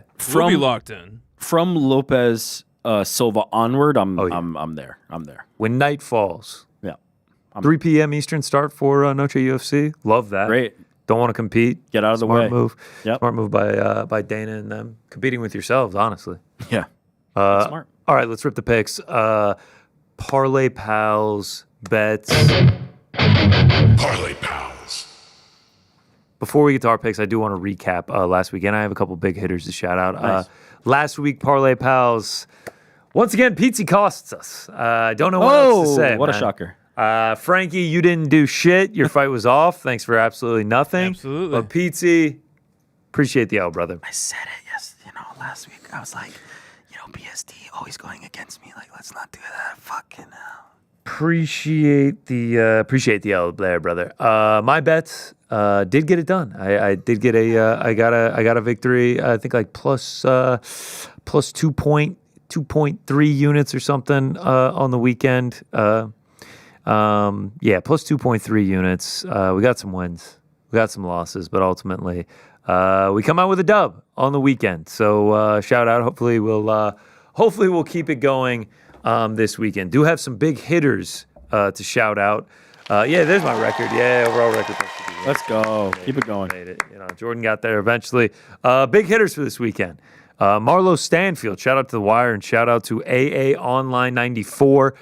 He throws in 2 parlays, one 750 to win 4,943, another one 308 to win 4,866. Cowboy Fernandez, Ante Delia, Marcin Tybura under 2.5, Brinson Habero, Marseille under 1.5, William Gomi money line, over 4.5 in the main event, Modestas Bukauskas, William Gomi, Sam Hughes, he was all over the gaff. Shout out to Marlo Stanfield. We keep rolling along. Michael B. Gambling, baby.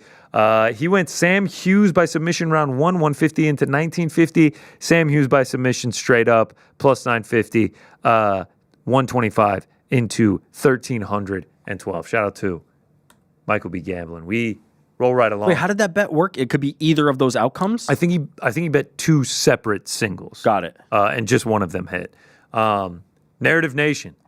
Gio Gennaro, the hit of the weekend, plus 50,115. He took the under 2.5 in every fight on the prelims. Obviously, all 7 did not go the distance. And he took the under 1.5 in the Umar C. Brinson Habero fight. $2 to win $1,002.30. How fun. How fun would that have been to watch? This is the violence parlay of all violence parlays. Violence parlay of all violence parlays. How damn fun would that have been to watch, man? Wow. Some of these are plus 300, plus 155, plus 160, plus 130. Were they all plus money? All except for 2 were plus money. A nice Saturday afternoon violence parlay, plus 50,000. Shout out to Narrative Nation, Gio Gennaro. We keep it rolling. Shout out to Millie Rock, Body Triangles, at Body Triangles. He just hit the all Frenchman parlay, plus 13. Oh.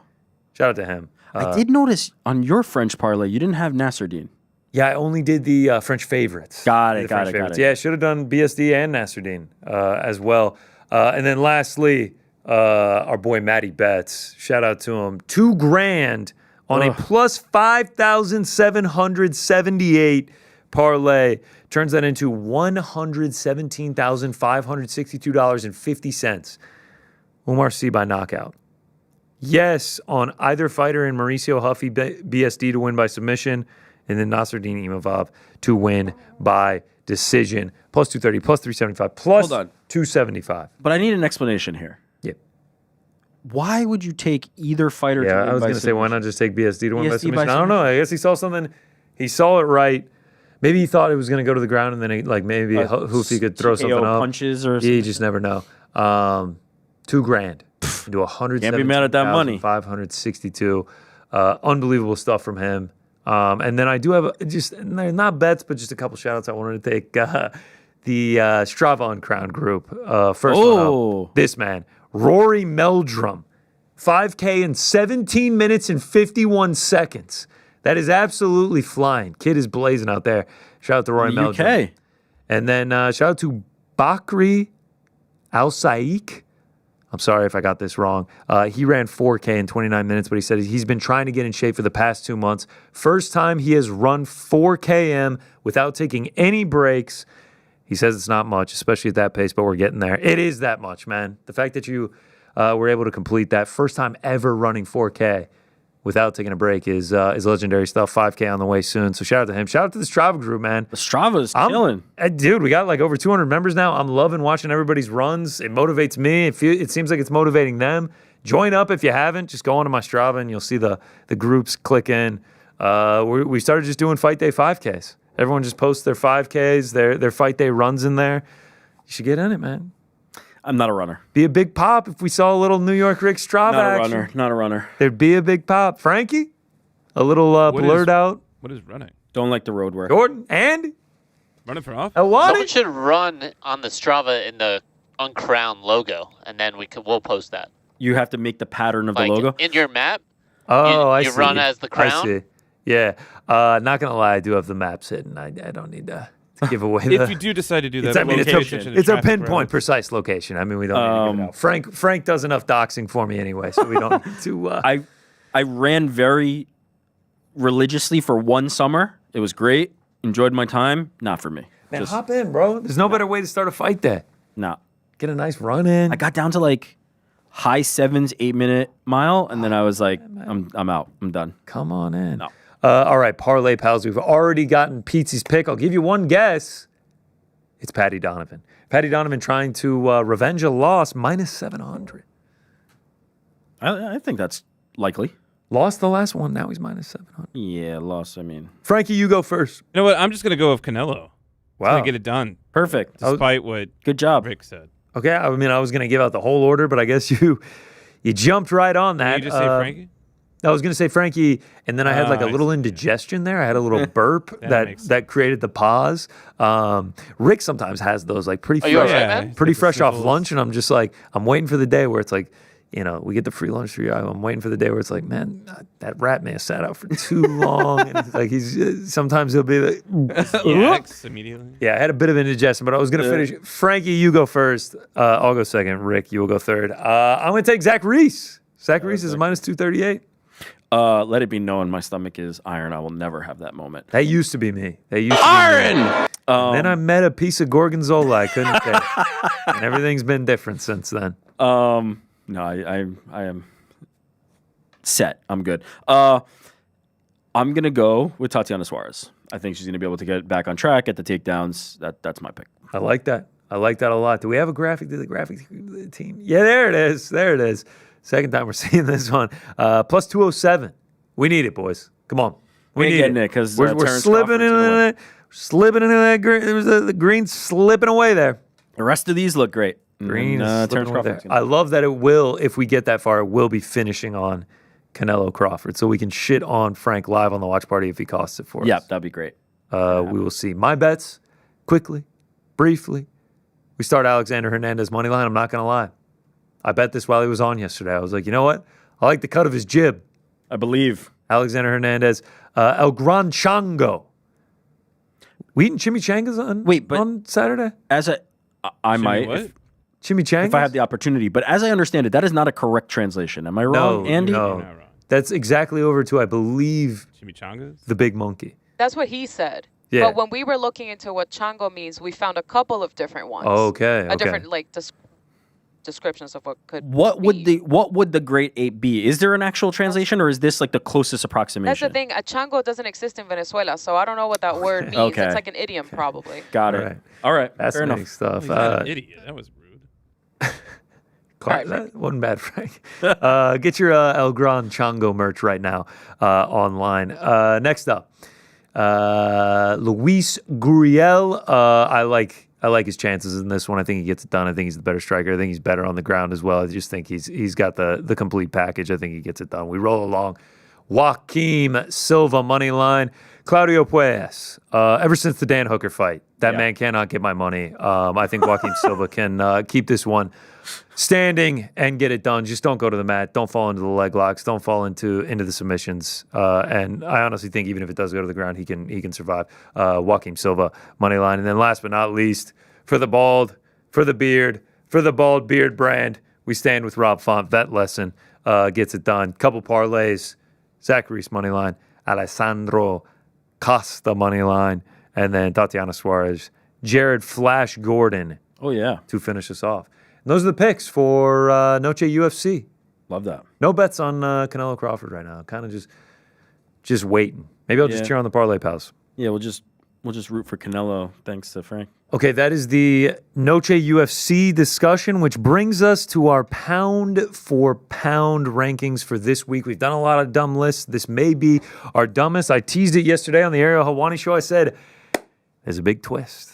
There's a big twist when it comes to this pound for pound rankings. So in honor of Noche UFC, we're doing the translation of El Gran Chango. We don't need much translation here. Noche UFC. Noche, night in Spanish. Where do you go from there? Night. Night. Shyamalan movies. That's the twist. That's the list. Top 5 M. Night Shyamalan movies.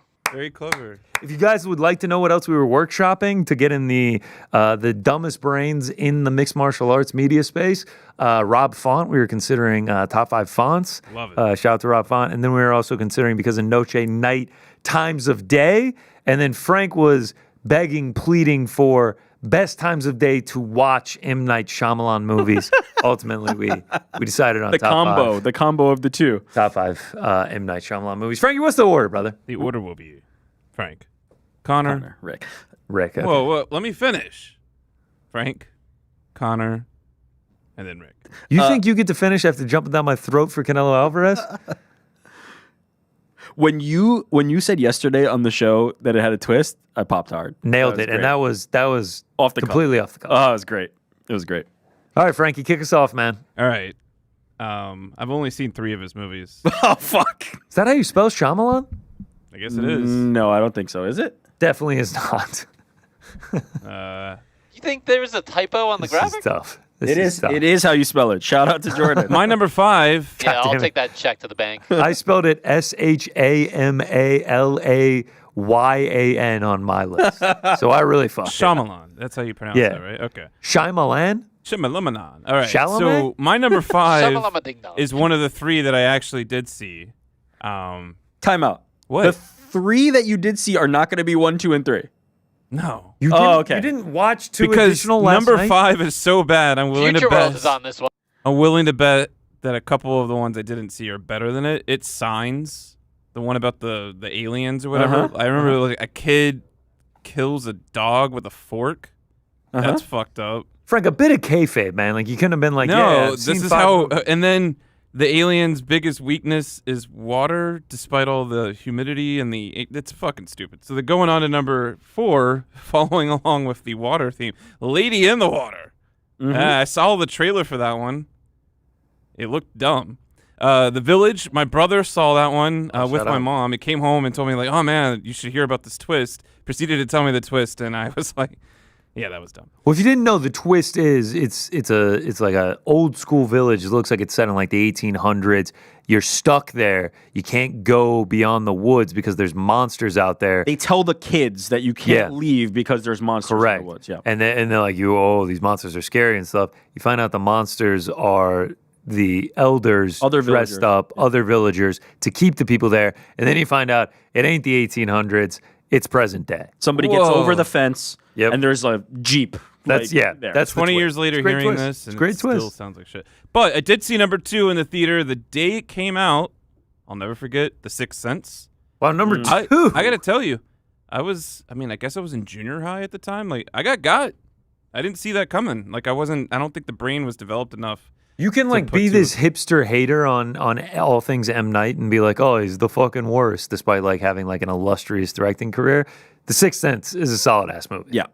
And then my number 1, I saw this at home. I had like rented it when it came out on video, and I have to say I was genuinely surprised. And when this guy gets brought up, this is the one I'm like, that's the only one I like, which was Unbreakable. Shout out. So you don't like The Sixth Sense. The only one you like is Unbreakable. Yeah, I think The Sixth Sense, I got. Like, I get the appeal of You the were twist pissed thing. you got. I know high school like Frank was like, 12. man, I fuck get, this. like, I was like, whoa, I didn't see that coming. You know, that was it. Like, That's the whole legitimately point of the didn't see that movie. coming. Yeah, that's the point. I That's know his that. thing. I'm not like, oh, I didn't see that coming. I'm so upset. I was like, oh, that was clever. See, he does twists. That's his thing. He does crazy twists. Now I'll pause for laughter from the joke I made yesterday on the show. He does twists. Yeah, Unbreakable, good. I have to say, with The Sixth Sense and Unbreakable, Bruce Willis is like one of my go-to favorite actors of all time. It's heartbreaking to see what he's going through these days. Absolutely. So, no disrespect to him, and no disrespect to the performances that from everybody in all of the movies that I did see. I mean, they're good. I just don't like the movies, except for Unbreakable and Sixth Sense. I have fond memories of, but it's my number 2. Naturally, no disrespect. You put the 2 Bruce Willis films at the top. Yeah. You shout out to Bruce Willis. Shout out to Bruce Willis, legend. I actually haven't seen Unbreakable. I know I was just kind of shitting on you, Frank. I've only seen a handful of M. Night Shyamalan movies as well. But you're going to maintain kayfabe and you're going to do it up. Yeah, actually, I kick off my list, number 5, with a movie that I didn't see, but it had to be on one of our lists just because it was shit. It should have never been attempted. That's The Last Airbender. Does not need a live action. They now have tried a Netflix show. Just keep it the cartoon. The cartoon is gold. The cartoon is one of the best shows of all time. We don't need it. We don't need it. I like your effort. It's like a 3 on IMDb. We just don't need it. Genuine curiosity. Yeah. You like The Last Airbender. Love it. Why did you not watch it? Because you knew it was shit? Watch the trailer, and it's just like, it's like they tried to do a live-action Dragon Ball Z. It's just like, it's too cartoony. But there's no curiosity. Like, I love this franchise. I have to see this. It's just too cartoony. They did a live-action Attack on Titans. I watched the trailer for that. It looks like painful. Like, it's like, these things are too cartoony that they can't transition to live action. Okay. Like, I mean, it literally is him, like, water bending, air bending. Last Airbender, probably the worst movie I've ever seen. Fuck yeah, you've like, seen for it? real, the Hell worst. yeah, I think I almost walked out. Yeah, I think we just laughed the whole time. I had no interest in seeing it, but I also don't care about, like, The Last Airbender and the lore and all that stuff. Go watch the actual television program, the cartoon that aired on Nickelodeon. One of the best shows of all time. I will not. Number 4, The Visit. Thought I was going to say The Village. It's actually The Visit. This one was like kind of like 2010s era, and it was like the sort of like the camcorder type thing, Cloverfield, like sort of Paranormal Activity type thing, like first person shooter was mixed into it. This mom is like irresponsible and she's going on a cruise and she leaves her kids with the grandparents, but like, you know, you don't really see them and stuff. And then the grandparents are so nice and they're so great. And then they start acting weird and then they get weirder and weirder. And the twist is these are 2 people that escaped from a mental institute and they murdered the grandparents. And like they hadn't seen the grandparents in a while. It was a crazy twist. It was Great trailer. It was a wild movie. Great. Yeah. Very terrifying trailer. Very terrifying trailer, so shout out to The Visit. Number 3, Frank, you had it, Signs. I feel like it's got to be included in any sort of M. Night lore. And while I go to number 2, I do have to mention of the ones that I have seen, shout out Joaquin Phoenix, all of his movies are usually stacked with... The casts are great. The casts are unbelievable. Like The Village cast is absolutely stacked. 2 that I have seen that just could not make the list were The Happening, essentially the flowers fight back, and like start releasing a poisonous pollen into the air. But there is like a 45 minutes where it's eerie and it's good. And then number 2, Old. Just did not enjoy Old at all. You go to a beach, you get old and you die. That's pretty much it. Number 2, going off of Unbreakable, Split. Great movie. Kevin has 23 distinct personalities. The 24th is about to be unleashed. You're going to have to watch it to find out. Shout out to James McAvoy. And Anya Taylor-Joy. Anya Taylor-Joy. Trilogy, Unbreakable, Split, Glass. Yes, that's correct. Separated from like 2000, 2012, 2019. Yeah. Shout out to Split. Gets like the powers of these personalities, the creepy like dog run, everything like that. Shout out to Split. And then number 1, The Sixth Sense. Come on. I see dead people. Turns out he's dead the whole time. Spoiler alert. Yeah, that's it. That's The pretty boy much is The dead. Sixth Sense. Who's dead? He said the boy is dead. He's saying the main character. Basement, attic. Haley Joel Osment. One of the 2. Shout out to Haley Joel Osment. Hannah Montana. I like that list. Frank's list was pretty good too. We're gonna give the definitive list now because I have seen many more M. Night Shyamalan movies. I've seen everyone on my list. I've seen many more, many from your lists. Number 5, starting with number 5, a recent entry into the Shyamalan lore, Trap. Josh Hartnett plays a father who takes his daughter to a concert for a musical artist named Lady Raven. How about this? The musical artist Lady Raven, played by Shyamalan's daughter. Right? Shyamalan's daughter. Shout out. Actually sings in the movie as well. Quite talented. Pretty decent actress as well. A great vehicle for Josh Hartnett, who kind of like had been left aside after his teen heartthrob years. Frank, say that to air. That was the wrong one. I'm sorry. They must be speaking in his ear, and now Frank's attempting to speak in my ear. I was trying to talk to Connor. Keep going. Perfect. Josh Hartnett, a return to form. Fantastic in the film. Some great performances. Another really good trailer. I think that's kind of a key to an M. Night movie is like the trailers always hook you pretty well. You know there's going to be some kind of twist coming. Really enjoyed it. Thought it was well executed. It fell apart a little bit at the ending, but it's the twist here is that the father with the daughter is a serial killer. He is a serial killer, and he's trapped at this concert with his daughter, and the concert is a fake concert put on to trap this serial killer because they know he's going to be here, and it's about him escaping the concert. He escapes the concert. He gets home. The cops are there as well. The wife was the one who set up the sting on him. It's a crazy story, but Josh Hartnett is the killer and is trapped at this concert, has to find a way to escape without letting his daughter know that he has to get home because he is a serial killer. It's quite an interesting twist. Frank, were you trying to get in my ear just to say Hartnett? No, I'm sorry. There's something going on back here. You all right, man?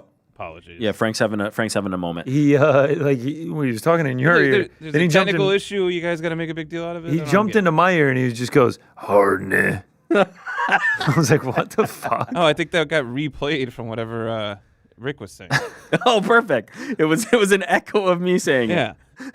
All right, continue with your All list. right, number 4. We can't continue to struggle through this. Number 4, it has been mentioned on both of you. No, you did not have it on your list. Frank had it. Unbreakable. A fantastic movie starring Bruce Willis. The twist here, the conceit here is, well, as the story advances, essentially what is happening is Bruce Willis believes he's like different and starts to realize that he has superpowers. He starts to see it manifested. He's stopping crimes. He's becoming a hero. The twist at the end is that Samuel L. Jackson, who is essentially telling him, hey, you're becoming a superhero, I want to follow this, has been setting up accidents, killing people or trying to kill people in an attempt to see if he could save the day. He is the villain of the story, and Bruce Willis was able to stop him. And that is Mr. Glass. That is the one that carries through the rest of the franchise. But he truly has powers, and Samuel L. Jackson has been setting up these accidents to see if he could find the superhero, and he does, and we see all the article clippings and all that. It was quite a good movie. It led to a sequel, but that people did not know at the time was a sequel, called Split, which is my number 3.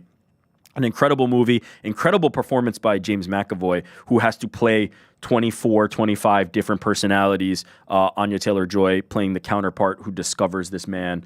The twist here is obviously, naturally, it lends itself to, oh, this guy's crazy, right? This guy's a nut job. He has 24 different personalities. It turns out he actually does have powers, and he turns himself into a creature called the Beast, as you see here. And that is when it is revealed at the very end of the film that this exists in the Unbreakable universe and that Bruce Willis is going to have to stop him because he's the hero and he's a villain. Along the way, it just becomes more and more obvious that, oh, he's just insane. But it turns out he is actually powered, and he becomes the Beast. That sounds awesome. It was quite a great movie. Two powerhouse performances. Check out the sequel, Anya Taylor. Frankie. Oh, yeah? Mr. Glass. Mr. Glass, just Glass. Is it Glass? It might be No, Glass. you said He you is like Mr. Unbreakable. Check out the sequel, Split, and then you watch See, Glass. I like Unbreakable, but not enough to watch what I am sure dumb sequels. Number Do 2. you think you're cool hating on him, Knight? Come on, man. Yeah. Number This 2. is the best pound for pound we've ever done. Number 2. You both mentioned it. Signs. I think very highly of this movie. I thought it was fantastic at the time and has only gotten better over time. There are many out there who would claim that this is his best film. This is his masterpiece. Great performances by Mel Gibson, Joaquin Phoenix. Rory Culkin, another of the Culkin brothers, and Abigail Breslin play the children in the film. This was the scene. This was the one for me. This, as I was a child, the party scene where you see Joaquin Phoenix watching the film on television, and they're at I believe it was in Mexico. They're at a party, and they just see this alien flash across the screen. It was startling. It jarred me at the moment. It was one of the like early, really strong jump scares in a oh, this is an obvious horror film. The weakness being water and all those other things wasn't great for me. I thought it was a little bit goofy. I think it's aged a little bit better. I think it's okay now, but a fantastic film. And one of my favorites, especially because of at the time that I had seen it. It was right in that developmental period for me. But number 1 could not be any other film, The Sixth Sense. The origin of like the best movie twist. Like it has the movie twist has become trite because this film exists and perfected it so well.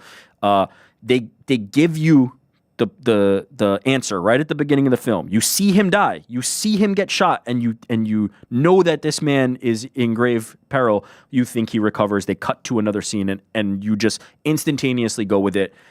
Perfectly shot. no giving away that he is dead in the film, and then the ending just hits like a ton of bricks. It is absolutely incredible. Such a well-crafted film. Great performances across it. Obviously Bruce Willis, but Haley Joel Osment carries the film as the son, and absolutely loved it. At the time that I saw it, it blew my mind. Could not believe it. I didn't go in with high expectations because this is one of the early M. Nights. And from then on, I was just like, I'm a fan of what this guy's doing. Got Frank so bad he hasn't been able to get over it, and he still is holding a grudge against M. Night. Holding a personal grudge against him. I am looking at a post just sent to me. Trap 2024 by M. Night Shyamalan was shamelessly made to promote the musical career of Seleka Shyamalan, M. Night's daughter. And She's worked. great. She's great. Yeah, so they got you. They got you, and they got Toni Frank. Collette in The Sixth Sense as well, playing the mother. She was fantastic. Shout out to M. Night Shyamalan. If you're just tuning in, then that would appear to be probably the dumbest pound for pound list we've done, and or the best. That may hold up. Sixth Sense getting the number one spot in 2 of the 3 lists. Shout out, Noche UFC. How long is it until we do pound for pound lists about our pound for pound list where we rank either the dumbest, People have asked for that worst? before. We were going through some. I think we do it at maybe the year mark. So like next month, we maybe think about doing that. Maybe like an Apex. No, there is no Apex cards next month. Maybe an Apex card in November. We rank the pound for pound. What was list. our first? Apex Predators? Yes. Apex Predators was pretty dumb. Greens was pretty I don't think that was dumb. I thought that was pretty good. What else have we done? That Hills? was Apex Predators. Hills was dumb. Hills. Why did we even do Hills? Jamal Hill fighting on UFC Baku. Yeah, we've done some stupid ones, and we'll continue to do ones. Did we do top like 311s or something? Top Chicago's was bad. Top Chicago. By the way, I thought for this list that Frank was going to do twists. Like he was going to do a pretzel twist, some kind of like, I thought that was going to be how he took this. That would have been good. Instead, he didn't watch any of the movies. I just want Rob Font to fight again so we could do Fonts. Yeah, I know you had a list cooking up for that one. All right, that was pound for pound rankings. M. Night Shyamalan movies. Noche Night. That's the connection. It's easy. It's easy. I think people are going to love it. Before we jump to voicemails and super chats, did you see this video? I know you were probably sitting down to watch your daily episode of Love in Dubai, but did you happen to catch it? Paul Hughes and Usman Nurmagomedov joined the show. Take a look here. All right, we need the lights. Is this frozen? No, it's coming in.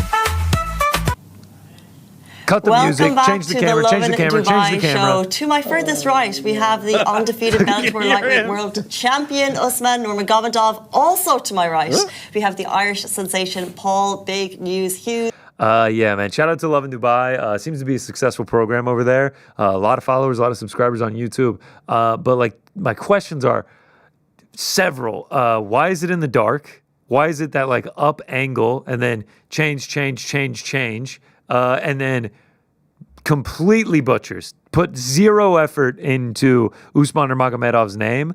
Just like stumbled it out there. It was like the Joe Rogan. Yeah. And then Usman coming in when like I would imagine he has what we have right here, which is a return monitor. He can see the live feed, and he's just like, oh my God. Like he's just like, what the fuck are we doing here? And then I was going to say, I don't think he even needs a return monitor. He was probably laughing at the fact that he's just been sitting in the dark for 45 seconds. Yes. And then they finally turn on the lights. Also, next to Paul Hughes, like, why are they not facing off against each other? And then I know we didn't see a long enough clip, but like, who is the other woman sitting there, like, to conduct the other host of 2-on-2? Love in Dubai. Love in Dubai just celebrated a 10-year anniversary. They seem to be doing pretty well for themselves. Also, like, the hosts just seem to be like expats, like they're just like out of towners, like they obviously are not Dubai natives. Can we just watch it one more time? Just like music's blaring, sitting in the dark, angles are off. Can I say the music is? Are they waiting to come in? I don't know what they're waiting for here. Obviously, it's on air because we got it. Background image is also ridiculous. Welcome back to the Love in Dubai show. Usman's face. Right, we have the undefeated And he Bellator says lightweight something. world He's like, champion Usman Nurmagomedov. Also to my right, we have the Irish sensation Paul Big News Hughes. They got Paul Big News Hughes though. Also, like the only reason we're seeing it is because of the issue there. What a performance from Love in Dubai. It makes me want to watch more. It just shows that, you know, like Usman and Paul are sitting next to each other. They're both laughing. That, you know, even your greatest enemies, you can still have a good time. Did Paul laugh? Paul looked like he was pretty stone-faced. Yeah, Paul was like, I respect the production value. Of Love and Dubai. I mean, Paul. Why did we cut to me? Just oh, are we doing an homage to Love and Dubai's? Can we production? do a couple switch? Welcome into another episode of maybe that's how we'll start coming in. Where we're just sitting in the dark.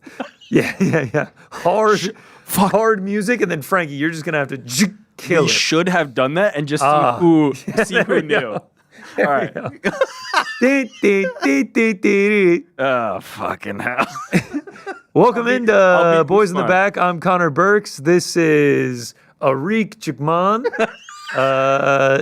Another episode, and Mysterious Frank in the back. Oh, man. Fuck, we should have started that way and see who picked up on it. Yeah, God damn it. We cost it. Anyway. Either way. We're just having some a fun. little bit of a light moment. Yeah. No disrespect to Love in Dubai. I'm sure they're putting on a great program out there. 1.6 million followers on Instagram for Love in Dubai. God damn. Yeah, 10-year anniversary too. They're like, who are these fucking jamokes making fun of us? Look at them. What a BS little setup What they got if there. we now started a feud with Love and Dubai and they make fun of us? There's a lot to make fun of. Look at these dill wops. They're like doing an M. Night Shyamalan pound for pound movie ranking. This fucking idiot Eric didn't with even... the haircut.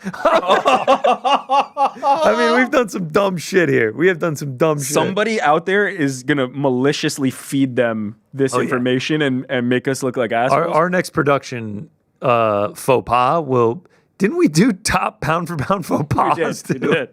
But what I hope this inevitably leads to is a joining of the forces. Yes. It's the BITB and Love in Dubai crossover event. Can we go do a live show in Dubai for UFC 321 and use Love in Dubai's studio? And then they come here. Yeah. And then they do a Love in Dubai live from New York. Wow. That could be it. That could be the ticket. Either way, shout out to Paul Hughes, shout out to Usman Nurmagomedov. That fight just a few weeks away, man. One of PFL's best cards that they can put on right now. Yeah, that card is really, really strong. Yeah. And that fight is like... God, I can't wait for that fight. That weekend is sick. Yeah. You have that fight. You have Mike Perry and BKFC over in Newark, which also has a couple other great fights on it. And then you have UFC 320, Alex Barrera, Magomed Ankalaev, Corey Sandhagen, Murad Velashvili. This is a great combat sports weekend. That is another fantastic combat sports weekend. That's like the super weekend. Yeah, That's and the especially super because it's like across like our kind of main interests. Artem Lobov back. Artem Lobov's back on that PFL card. Can't wait. Yeah, really strong effort by them, and to me the best fight they can make, the PFL. So great job by them. Frankie, we got any voicemails, brother?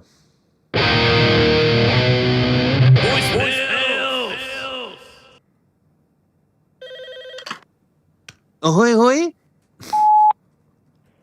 Hey, boys. Joe from San Antonio. What's Still up, Joe? listening every week with my wife and my now 6-week-old son.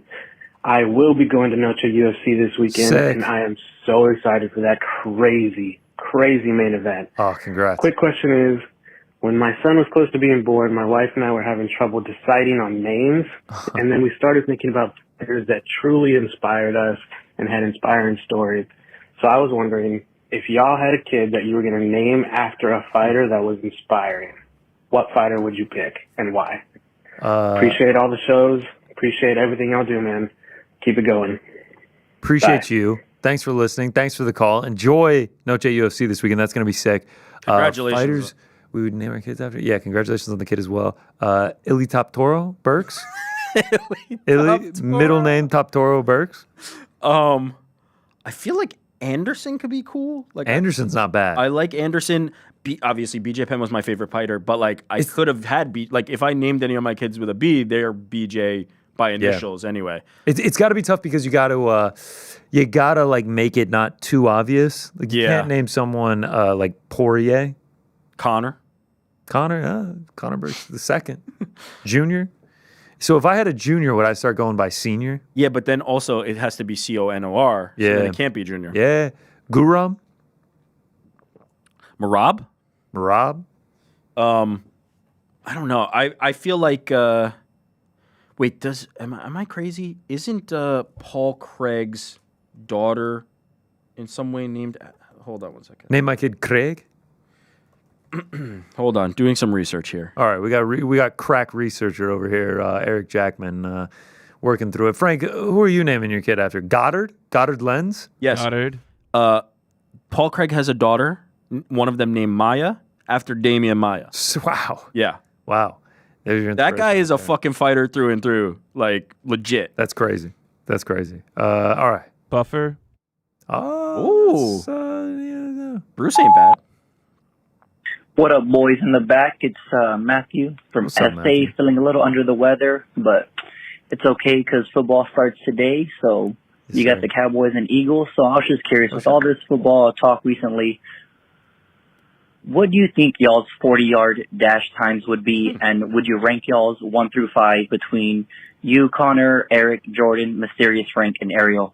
Shout out to the whole team. Keep doing your thing. Thank you. All right. I think I'm sneaking in just under 5. First of all, we have to have Andy as well. Like, we're not excluding everybody on the crew is going to get in. I think I can do under 6. That's about where I'm at right now. I think I'm sneaking in like a 4.87. Yeah, I don't think I can get that fast anymore. Jordan, what are you thinking, man? I'm thinking somewhere in the 4s. You know, my speed is incendiary. Frank just said he's in the 3s. Frank's going 3 hours. Frank's going 6+, if not 7+. I think I would be. Frank, when was the last time you full on sprinted? When you tried to fart on me the other day. I think I would be number 2 behind Connor. That's where I think I would place. I'd like to see Ariel get out there, a Rich Eisen-esque. And he always does one. Doing at the combine. We should do an Uncrowned Olympics. Have some events, down. and even the playing field. We could do like some chess boxing kind of stuff. No running. Andy, where you? No, coming in? I didn't move. Like I'm not running. Yeah, you said fuck this. All right, I'm out. I think I'm number 2. I think I'm confident in that. Boys in the back. Boys in the back.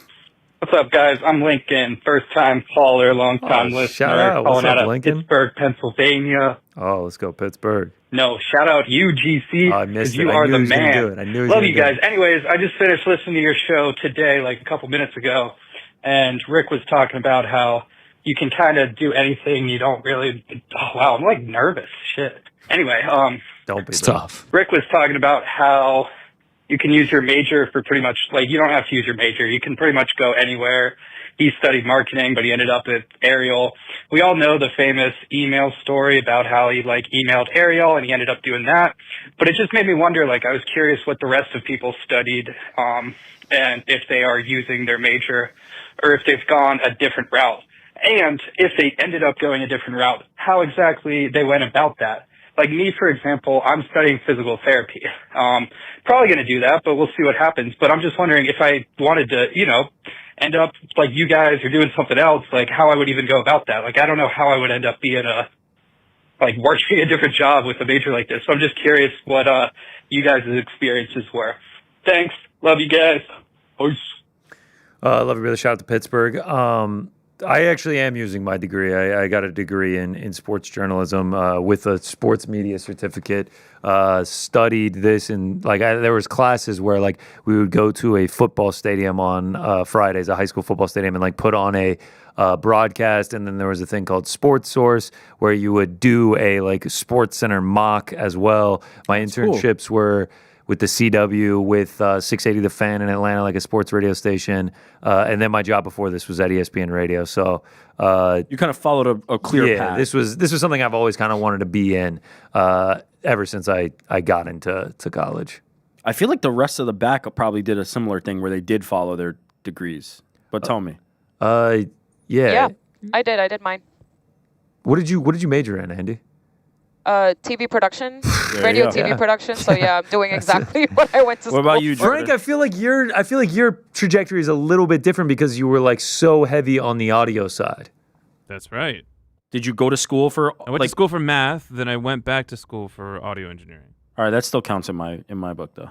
Yeah, I did broadcast journalism as well, similar to GC, where we had to go produce games, produce newscasts, hands-on. You guys are so fucking boring. You just went to school and then graduated. Yeah, you got a job. I will say this. It's funny that we're talking about this. Most of the people that I graduated with are not in this field. Yeah, I mean that's kind of what I was getting at, and to me, going to school, what did he say? Like physical therapy. Physical therapy. That's almost like vocational. I imagine that he will probably go into that field.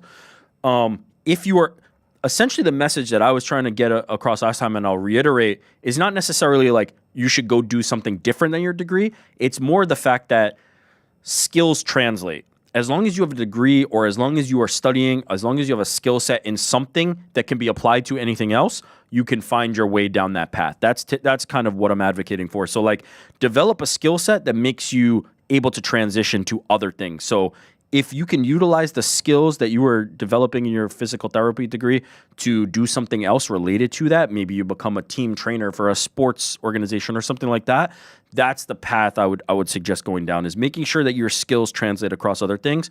Like my marketing and business skills that I learned are what make me more successful in this career, not necessarily like I had to learn a lot of the production stuff. There's still a lot of production stuff that I learn every single day from Andy, Frank, Jordan. I'm constantly kind of like learning on the job when it comes to that type of stuff. So build a good skill set. But also, like, if that's your path, if you're going down that path, keep going down that path, and hopefully you can be as successful as some of the people that you just heard from. If you wanted to break into something like this, you just have to like figure out, you have to get an opportunity, you have to get an entry. That email that you referred to is how I got my opportunity, and Ariel and Vox Media and Chad from Vox gave me that opportunity, like many others who have been given opportunities. So once you have that opportunity, take advantage of it, but reach out to people, network, keep in contact with a lot of the people that are doing things that you want, send an email, try to get time on a calendar. You have to treat getting that job like getting a job. And so it is not just like a secondary thing.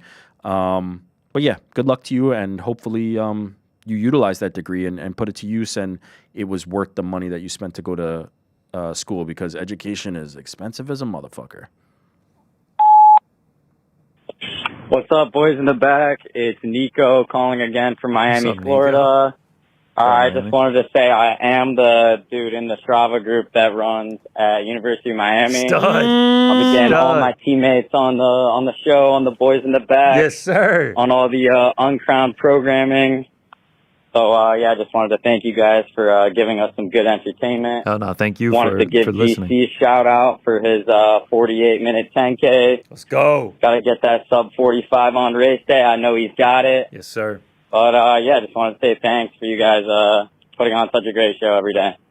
Have a good one. Oh, my man, Nico. Appreciate you. Shout out to the U. Big one this weekend against USF on the CW. A top 15 clash on the CW. I did not think the CW was going to fall into that one.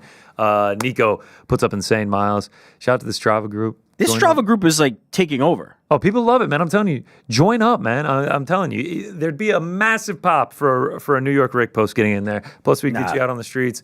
It seems to be motivating people. I actually have to say, I just joined a run club, and I was chatting with a guy, just met him. This guy doesn't know me from a doorknob, just met him. And he asked to follow me on Strava, and I was just like, oh, yeah, here you go, man. And he's just like, oh, man, look at Muscles McGee, because I do the cliche fighter flex after I finish. Those are the pictures I post. And he's like, oh, look at Muscles McGee over here. What is this? And he's like, Shanghai. Why are you wearing a Yao Ming jersey? And I was like, it's just like tried to explain. I was like, it was like he had to go to work soon too. I was like, it's just a work thing, man. I don't know. We have a work Strava group, so it's just an inside joke between us. So join up, go on my profile, you'll see the group there. It's fantastic. Explaining what we do to other people is sometimes a little bit odd and bizarre. It's quite difficult. Quick break, then we'll be back to finish up with voicemails and super chats. Back in your life! Finally! We have a lot to talk about. I didn't care about a big fight or money. I cared about the heavyweight title. That's all I've ever been bothered about. Join us for the entire first round live on Yahoo Sports. This is the biggest shock of the draft. Super Bowl 59 on Radio Row with Jaden Daniels. Put me on the spot like that. Here with first-time Olympian Stephen Curry. You and LeBron's relationship has had to evolve. And see blood on the other side, but still have the utmost respect for who you're playing against. You know, alerts on your phone. Oh, KD's thinking about leaving. Where's this coming from? Coach Prime, Deion Sanders. They don't put a gold jacket on your back and you don't know what you're doing. The head coach of the Los Angeles Chargers, Jim Harbaugh. It's like being around greatness.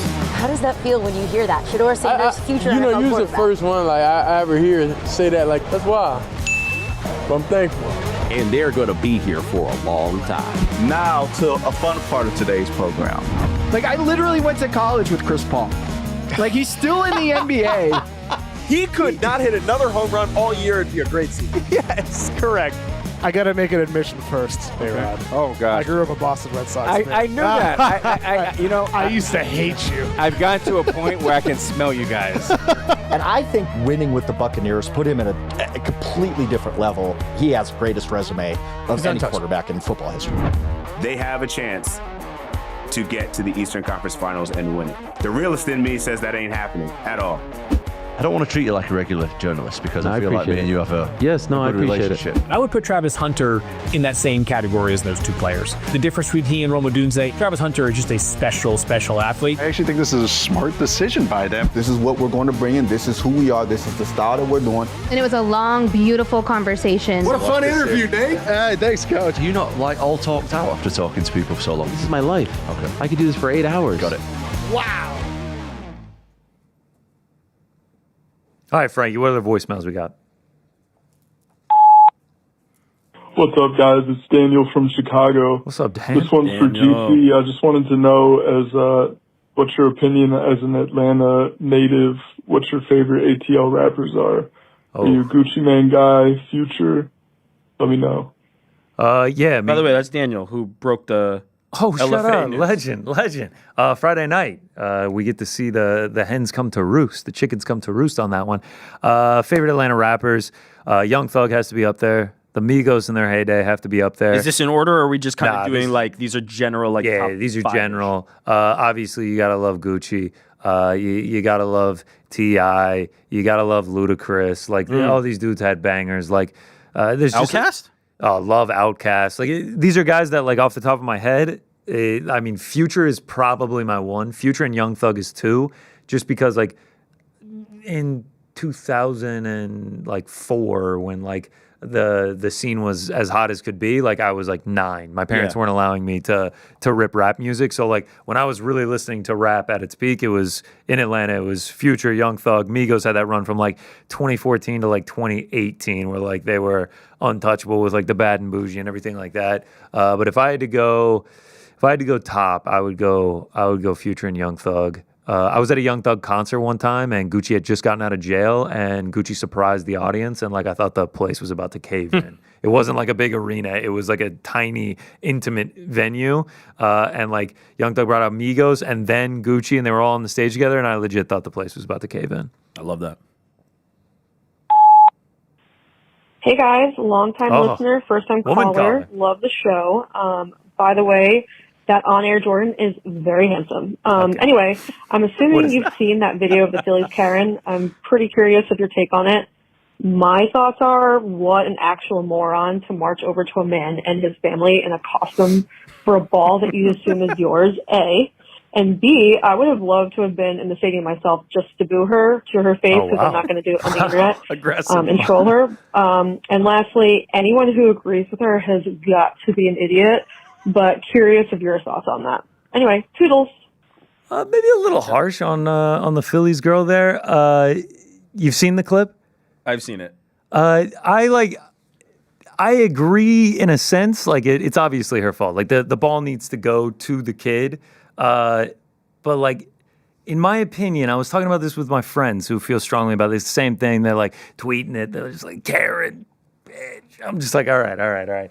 Do we have Jordan? Can we get the clip to play? Like, I agree. Like, we have it. Wow. Okay. On-air Jordan, all right. Shit. So, like, on-air Jordan. I agree. The Karen is a Karen, but look at the dad run in. Dad runs in, rips it away, starts this, like, show-off march down to the kid, and, like, gives it to the kid. Look at her in pursuit. Oh, yeah, she's hot in pursuit. He immediately hugs him. Why did he hug him? And then this reaction, he's scared. Like, all right, my take on it is, like, she is a Karen here. Like, she is in the wrong, but I don't think the dad is as innocent as they seem. Like, they've been on local news shows. Look at him, his shoes are off. Be gone with you. Like, they've been on local news shows. They've, like, been celebrated. They got to meet the players and everything like that. They're on interviews, and he's like, yeah, I just couldn't believe that it happened. I actually argue he played a part in this caused her reaction and made her become the Karen that it is. Can we play that again on this TV right here? I want to break this down a little bit, show you why I think the dad is a little bit to blame in this as well. Okay. The dad is getting no grief in this. Excuse me, New York Rick. Let me stand up. You come and sit here. So if we start here, let's just start off paused. You can see the dad. You got to give some respect to him. Starting off, massive closing speed for the dad on this one. I mean, he's got to cover a lot of ground. Here's dad. Here's where the ball lands. Let's go ahead and play this. Okay. There it is. Oh, yeah. Pause it again right here. He's in the shuffle. Everything is fair game. I totally agree with the point that this is all fair game here. Let's go ahead and play. If you look it's up for grabs. Though, Anybody it's up for it. grabs. Rips it away. Oh. Immediately starts this trot. Here's another angle. We pause it right there. This is up for grabs completely right here. As you can see, is that her hand? Her hand might be on it. Her hand might be on it. Let's go ahead and play it. It looks as if there's a ripping motion coming from the dad. He rips that away. And then he starts this trot, this parade to show this one's for the son, this one's for the son. There it is, slow motion. Look at the ground cover. Look at the rip. He ripped. Right here. There's a rip. There is certainly a rip from the dad. Look at the reach. Let's pause it right there. Oh, she's trying. Look at the reach from woman. You have to absolutely appreciate the reach from her. Who knows what happens if she makes the grab right there. And at this point, the facial. Whoa, no. Whoa. Phones are getting pulled out. They're hot on the scene. Let's go ahead and continue it. Here's a massive issue I have with the dad. This parade trot, this like, I did it for my son, straight down to the son, I just don't love. I mean, look at this. Parading the whole way. I brought it for him. There it is. And then this is where my biggest issue is. We got to pause it right here. Look at this. Oh, my God. All, kid's eyes. The kid sees it. He spots it. Demons from tracks it. But what is this? The dad's oblivious. The dad immediately, I don't think he's oblivious. I think as he's trotting down, she's saying something. Who knows about the trot down? He obviously, if you looked closer on the video, he boxed out, dude. I imagine when he was grabbing, he was saying something like, it's from my fucking kid, or something aggressive like that. This is the face of a guilty man. This is a man who is not innocent in all of this. He's trying to cope for his guiltiness by using the kid as a shield. Let's go ahead and continue the playbook. I have a thought at the end of this, but I want to keep this breakdown. What is this? What is this reaction? This is not the reaction of an innocent man. What man would be scared of this woman like this? What is this body language right here from this guy? He's putting on a front. Yes. He's putting on he's feigning his innocence here. We continue along. I'm getting convinced. Then here. it goes there. If we can pause it right here. I mean, look at this. It's fully a scene now. We've got everyone looking on. Oh no. Smiles are gone all around. And this woman is losing it in the jersey over there. Oh yeah, we can continue along. The rest of the footage. Look at them. They're arguing. She's obviously in What the is wrong. she pointing at? She's obviously in the wrong. But she's saying something. She thinks she has a reason here. But what is she pointing at? You were back there. You took my thing. I don't know what she's saying. Obviously, in the court of law here, we don't have audio. She gets the ball. I think if we had the audio, the dad would become much more guilty. I agree, Karen. I mean, look at the brown to bleach blonde ratio. That's the can I see your manager 101 right there. For sure. But Karen, no doubt I'm not arguing that with our great caller, a secret admirer of one on-air Jordan, which is weird in its own right. So how much can you actually trust her opinion on that? Absolutely. Karen, for sure, dad is not innocent in this. Can we actually just re-show it from the top just real quickly? Just that very beginning scene. If you just run through it, I mean, closing speed on guy is unbelievable, like I said. He bumps dude right here hard, and he's definitely saying something. It got nasty. Guy in the Eagles jersey was so right late. here. Look at this pause. This is a massive block out. He's putting shoulder to face on dude. Ripping for sure. He's ripping the hands out. She had it. She had it. That's all I'm saying. Okay. That right first there. of all, you can see the woman right there. Very well done. Very well done. All I'm saying, I got clowned by my friends. They were like, "Nah, you're crazy. She's a Karen. She's the worst." I'm like, I don't think the dad is that innocent. I don't think the dad is that innocent in all of this. That's all I'm saying. So your biggest issue here is lost my pack. Someone called me handsome? Important note that I think... Second biggest issue. I think the dad is more guilty than people are perceiving it. Ultimately, everything got right. The kid got the ball. That's what needed to happen. You know, this is hot off the U.S. Open, the guy stealing the hat from the kid. The lady should have known she was getting in the wrong. The kid got the ball and he got to meet the players. It was the best outcome. I just don't think that dad is innocent at all. Okay, important notes here. I have a question that I had not thought of until I saw this footage slow down for the kid does not get up. The dad goes on his own accord to grab it. He's trying to make Junior's day. But is it is it a selfish act then? Is the dad to blame for this selfish act where he The parading rips of it? the ball. The parading of the ball. He walks it down like, look, everybody, I got it for my son. That's his shield of his guiltiness. If the kid wanted it, I think the kid would have run for it. So now I'm starting to shift toward the Connor Burks line of thinking, which is dad's just trying to be a hero here. He doesn't care who gets hurt in the equation. Karen has her hand on the ball, and then the dad rips it away. She feels like I have this without realizing, oh, it's going to the kid. Here's where I ultimately diverge and agree with our female caller from before. Once she gets there and the dad is doing the performative hug from behind of the kid. The hug makes my skin crawl. It's so performative. You must stand down, though. You must stand down. Oh, I agree. Because we paused it there, she has the hand already on his like bicep when he's doing that. But what is who's doing this and like putting the most surprising part to me is This all started because I was at the gym and there was this guy who was getting he had a personal trainer and it was on the TV and I was walking by and the guy was like, why did he do that? Like the reaction. And I was like, thank you. And that's how this whole conversation started. Oh, it's all her fault. It's all his fault and everything. So yeah. So are you assigning blame to both sides? Is that essentially your... No. She's a Karen. She's the worst for sure. There's no doubt about it. She shouldn't have taken the ball. It's ridiculous. I agree with that. But I don't think the dad was just moseyed on over, grabbed the ball, gave it to the kid, and was like, love you, son. I think he did something that he's hiding. In that scrum that we can't see and we don't have audio to, he did something nefarious that he doesn't want to admit to. Everybody kind of had the phones out. I would have loved to see the right on the scene grabbing of the ball and the audio. I would have loved to hear the audio. Ultimately, though, what could she justify taking the ball away from the kid? You can't. Chase down speed from her also was elite. Yeah, and also the anger. It wasn't like let's have a conversation. It wasn't like, hey man, I kind of had my hand on the ball. It was instantaneous, pure hatred. What are you gonna do with the ball too? I mean, if the photos of her out in the town after are any indication, she just throws it in the bag and walks away. You have to admit that ball has a lot more weight to it now. Now it does. She did all of the Karen ball, harassed online. Biggest loser. No, she has activity. it sitting right on the mantle. She's like, I love that ball. Stole that from a kid. Yeah, honestly, that's actually pretty cool. She was once a kid. Keep that in mind.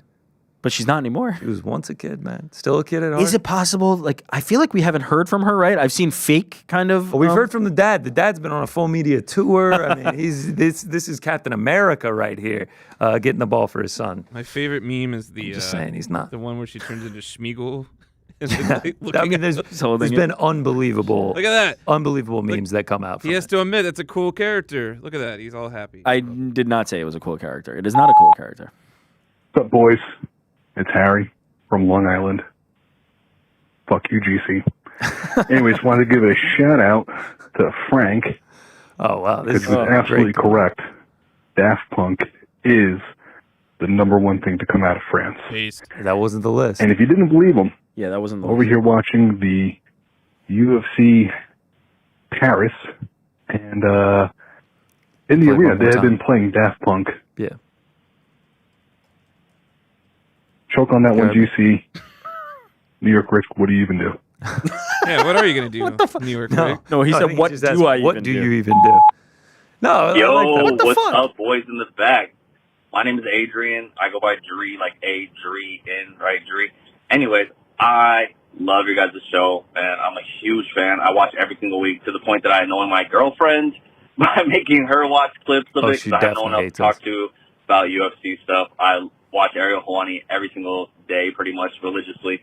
With that being said, I decided, because no one wants to talk UFC with me, I decided to start my own UFC channel, on YouTube, Instagram, and TikTok called UFC Dree, right? Now, in the 2 weeks that I've had this podcast / channel / Instagram / TikTok, whatever it is, I have met Jalen Turner at my work. Mind you, I work at PetSmart. I work at PetSmart, and I'm working at PetSmart. I see a cool dog, and I look up, and it's Jalen Turner training a dog at my work. Talk to him. Yesterday, I met Rampage in Huntington Beach. I was just walking on Main Street. I ran into Rampage while he was streaming. Got to be on his stream.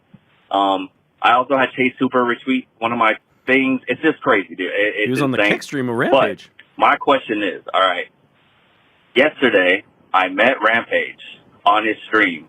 I also met Jalen Turner, which I'm going to give you some breaking news about. But yesterday I met Rampage, and I instantly froze up. I'm not usually starstruck, but when I saw him, I kind of got a little nervous. I got intimidated. And after I was done talking to him, I was like, I should have asked him about the Ariel interviews. I should have asked him about somebody who asked Raja. about being starstruck.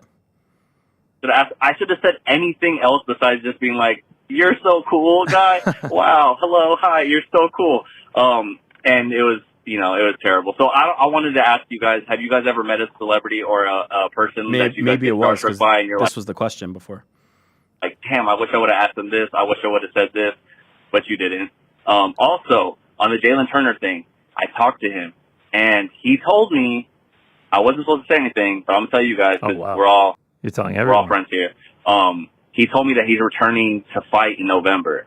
Now, he was training his dog. We talked a little bit about dog training because I'm a dog trainer, and he was like, "Don't tell nobody, but I'm returning to fight in November." So Jalen Turner officially out of retirement and is returning in November. Hopefully we see him in the UFC. And just thank you guys. I love you guys. I appreciate it. Till next time. Follow UFC Jaree. Peace. UFC Jaree. Is this the latest breaking news on Boys in the Back? Jalen Turner will be returning in November. Can we get a break? Shout out Dree. If this comes to fruition, you heard it here first. Dree. Man, how do you spell that? I wish you had told us how to spell it. UFC DREE? DRI, maybe? UFC Dree? That just comes up with Dricus Duplessis. Man, get us the information for the channel. I would love to subscribe. Best of luck with the channel starting. Starstruck? Didn't know what to say? Not really. Nah. Here it is. Adrian Blessed, a.k.a. UFC Dree. There we go. Adrian Blessed, UFC Dree. There it is. 4 subscribers. Now he's got 5. Let's go, baby. Shout out to you. And why I stayed up until 3 a.m. for UFC Shanghai. Love it. Shout out to Jalen Turner. You will get credited by breaking that on the Boys in the Back if that comes to fruition. Yeah, we had Daniel break the Gable Steveson, so this becomes the place of record. Newsbreakers. Hey guys, PJ here. What's up, Long-time PJ? listener and first-time caller, and out. also 2-time big hitter recipient, which I'm extremely proud of. I'm also the owner of Fight Merch and appreciate the love on the James Tahuna shirts last episode, so thank you for that. Big shout out to Rick for giving me the postal info. I've sent some shirts your way. Oh, fuck yeah. All Boys in the Back listeners, if you head to fightmerch.com.au or the Etsy store, Fight Merch store, and use the code BITB20, you can get 20% off for the rest of September. Our guy. Shout out Perth, Western Australia, and thanks Shout to the out. whole crew for everything you do. Really appreciate it. Thanks. Shout out to you, brother. Shout out to Fight Merch. Shout out to Perth, Western Australia. Yeah, he sent me a message, and we got some James Tahuna shirts coming our way. So Fuck yeah. James Tahuna? I still have like a real vision for the James Tahuna Are you with thinking- Tyson Pedro. Are you thinking like album cover, like name, 90s style, 3 photos? Yeah. James Tahuna, ? Tyson Pedro pictures. Heavyweight cotton, oversized. Yeah, for sure. Block style. Yeah. Hey, boys in the back. This is Matt from Dagestan by way of North Boston, Massachusetts, the 978. Do we believe Dagestan? Thank you, GC. brother. Question of etiquette for the boys in the back. I try to go to one big UFC show every single year. Last year was the Sphere. Had an extra ticket. Was in GC's DMs. No answer. Tried to get a hold of him on fucking LinkedIn. No answer. Tried to see him at the live show that you guys did. He was like John fucking Lennon. There was like 300 people around him. Couldn't get to him. Ended up giving the ticket to a kid in White Castle line at 3 o'clock in the morning the night White before. Castle, shout out. Damn it, shout out to I White digress. Castle. Obviously, next year, UFC White House is the big, unique event. I'm going to move heaven and earth to go to it. Oh, so hell yeah. a question of etiquette for you guys. Are you going black tie tuxedo, respect the office, respect the great man in the office that's getting this done, really look dapper? Or are you going Uncle Sam suit, big American flag top hat, bald eagle in one hand if they let me in with it, really show out for the boys? Let me know what you think. Love the show. Thank you. You are the absolute man. Incredible accent. I'm sorry that I didn't get your DMs or LinkedIn, and I'm terrible at reading those. If you really want to get to us, hit up Rick. Rick reads like legitimately everything. I read nothing. I get like anxiety by seeing like the red dot, and I'm just like, yeah, I'll check it later, and then I never check it. So if anybody's ever messaged me and I didn't respond, I am very, very apologetic. It means I just didn't see it. Shout out to White Castle as well. I'm going Uncle Sam. No question. We got some additional info on the White House thing earlier in the day. Dana White was on the Herd, Colin Cowherd. Oh yeah, shout out to Colin Cowherd. And said that only 5,000 people, under 5,000 people, will be at this event. Yeah, there's no chance I'm going to be able to. I don't think people are even going to be able to get in. I think it's going to be friends, family, like important people. I really just don't think there's going to be a lot of fan presence on this. Here's what I'm thinking. Just be in DC for it. Is what I'm gonna do probably, and like in the middle, it'll be in the middle of the World Cup going on here as well. Like, man, country's gonna be going crazy. Maybe catch a game there as well if there's any going down in DC. He goes on to say later in the interview with Cowherd, I can't remember what they call it, but there's a park that's connected to the White House. We could put 85,000 people over there with screens, and we're going to put a big stage out there, do concerts. So he's thinking like the whole week. Remember, like we saw the plans where it said UFC X.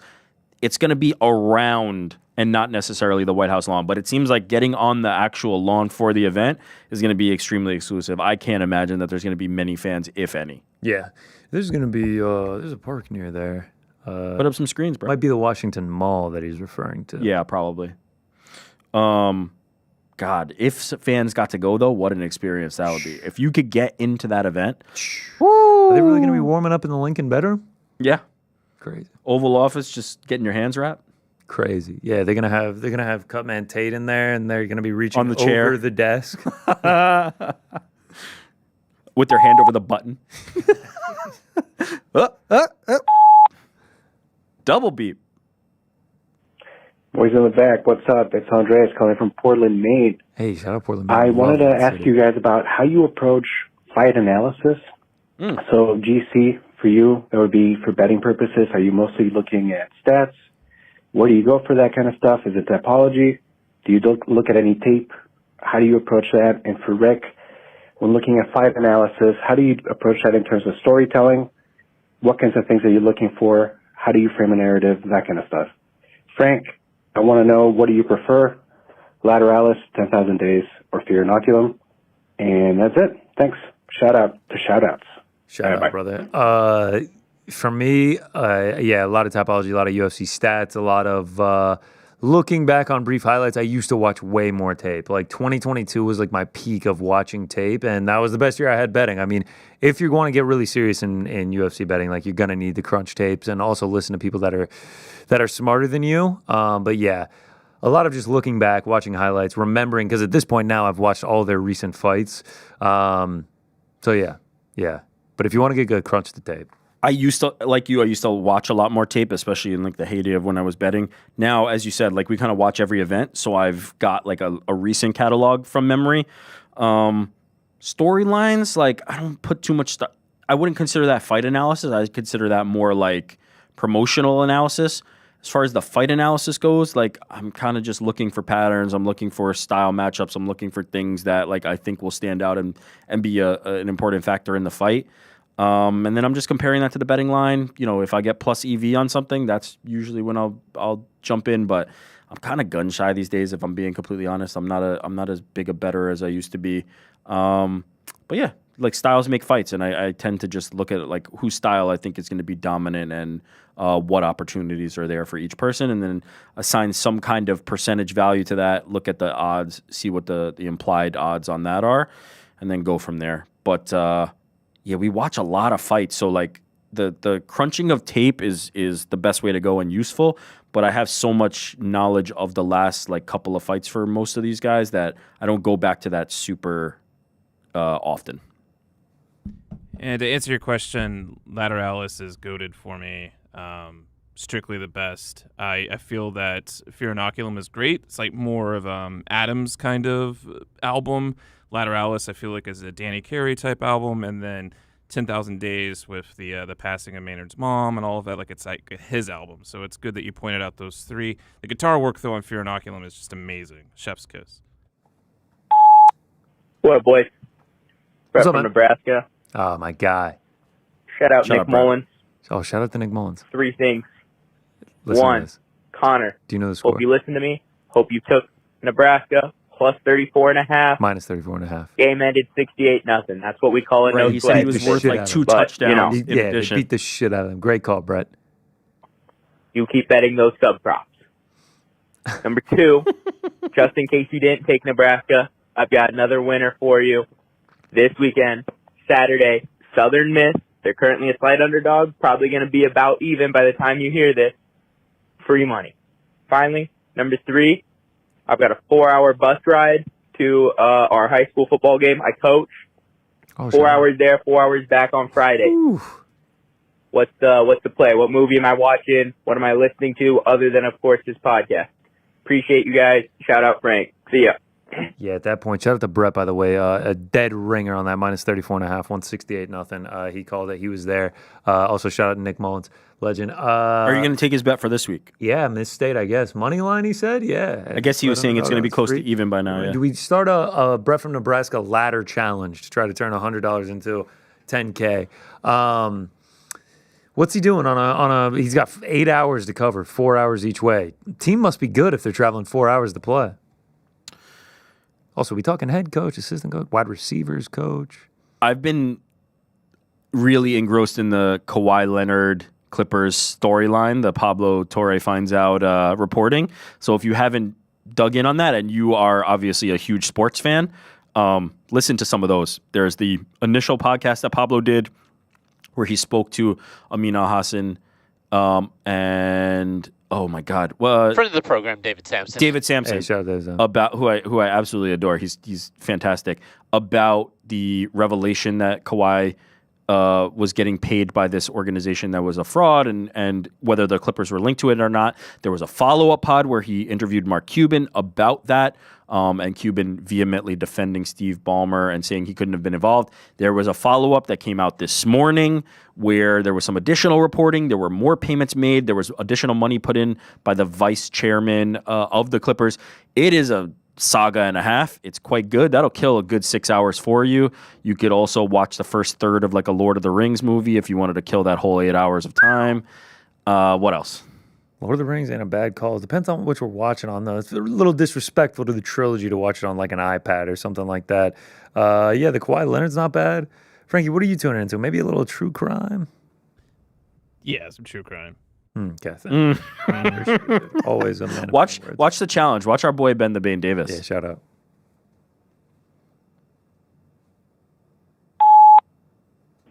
What up, boys? This is Andrew from Long Island.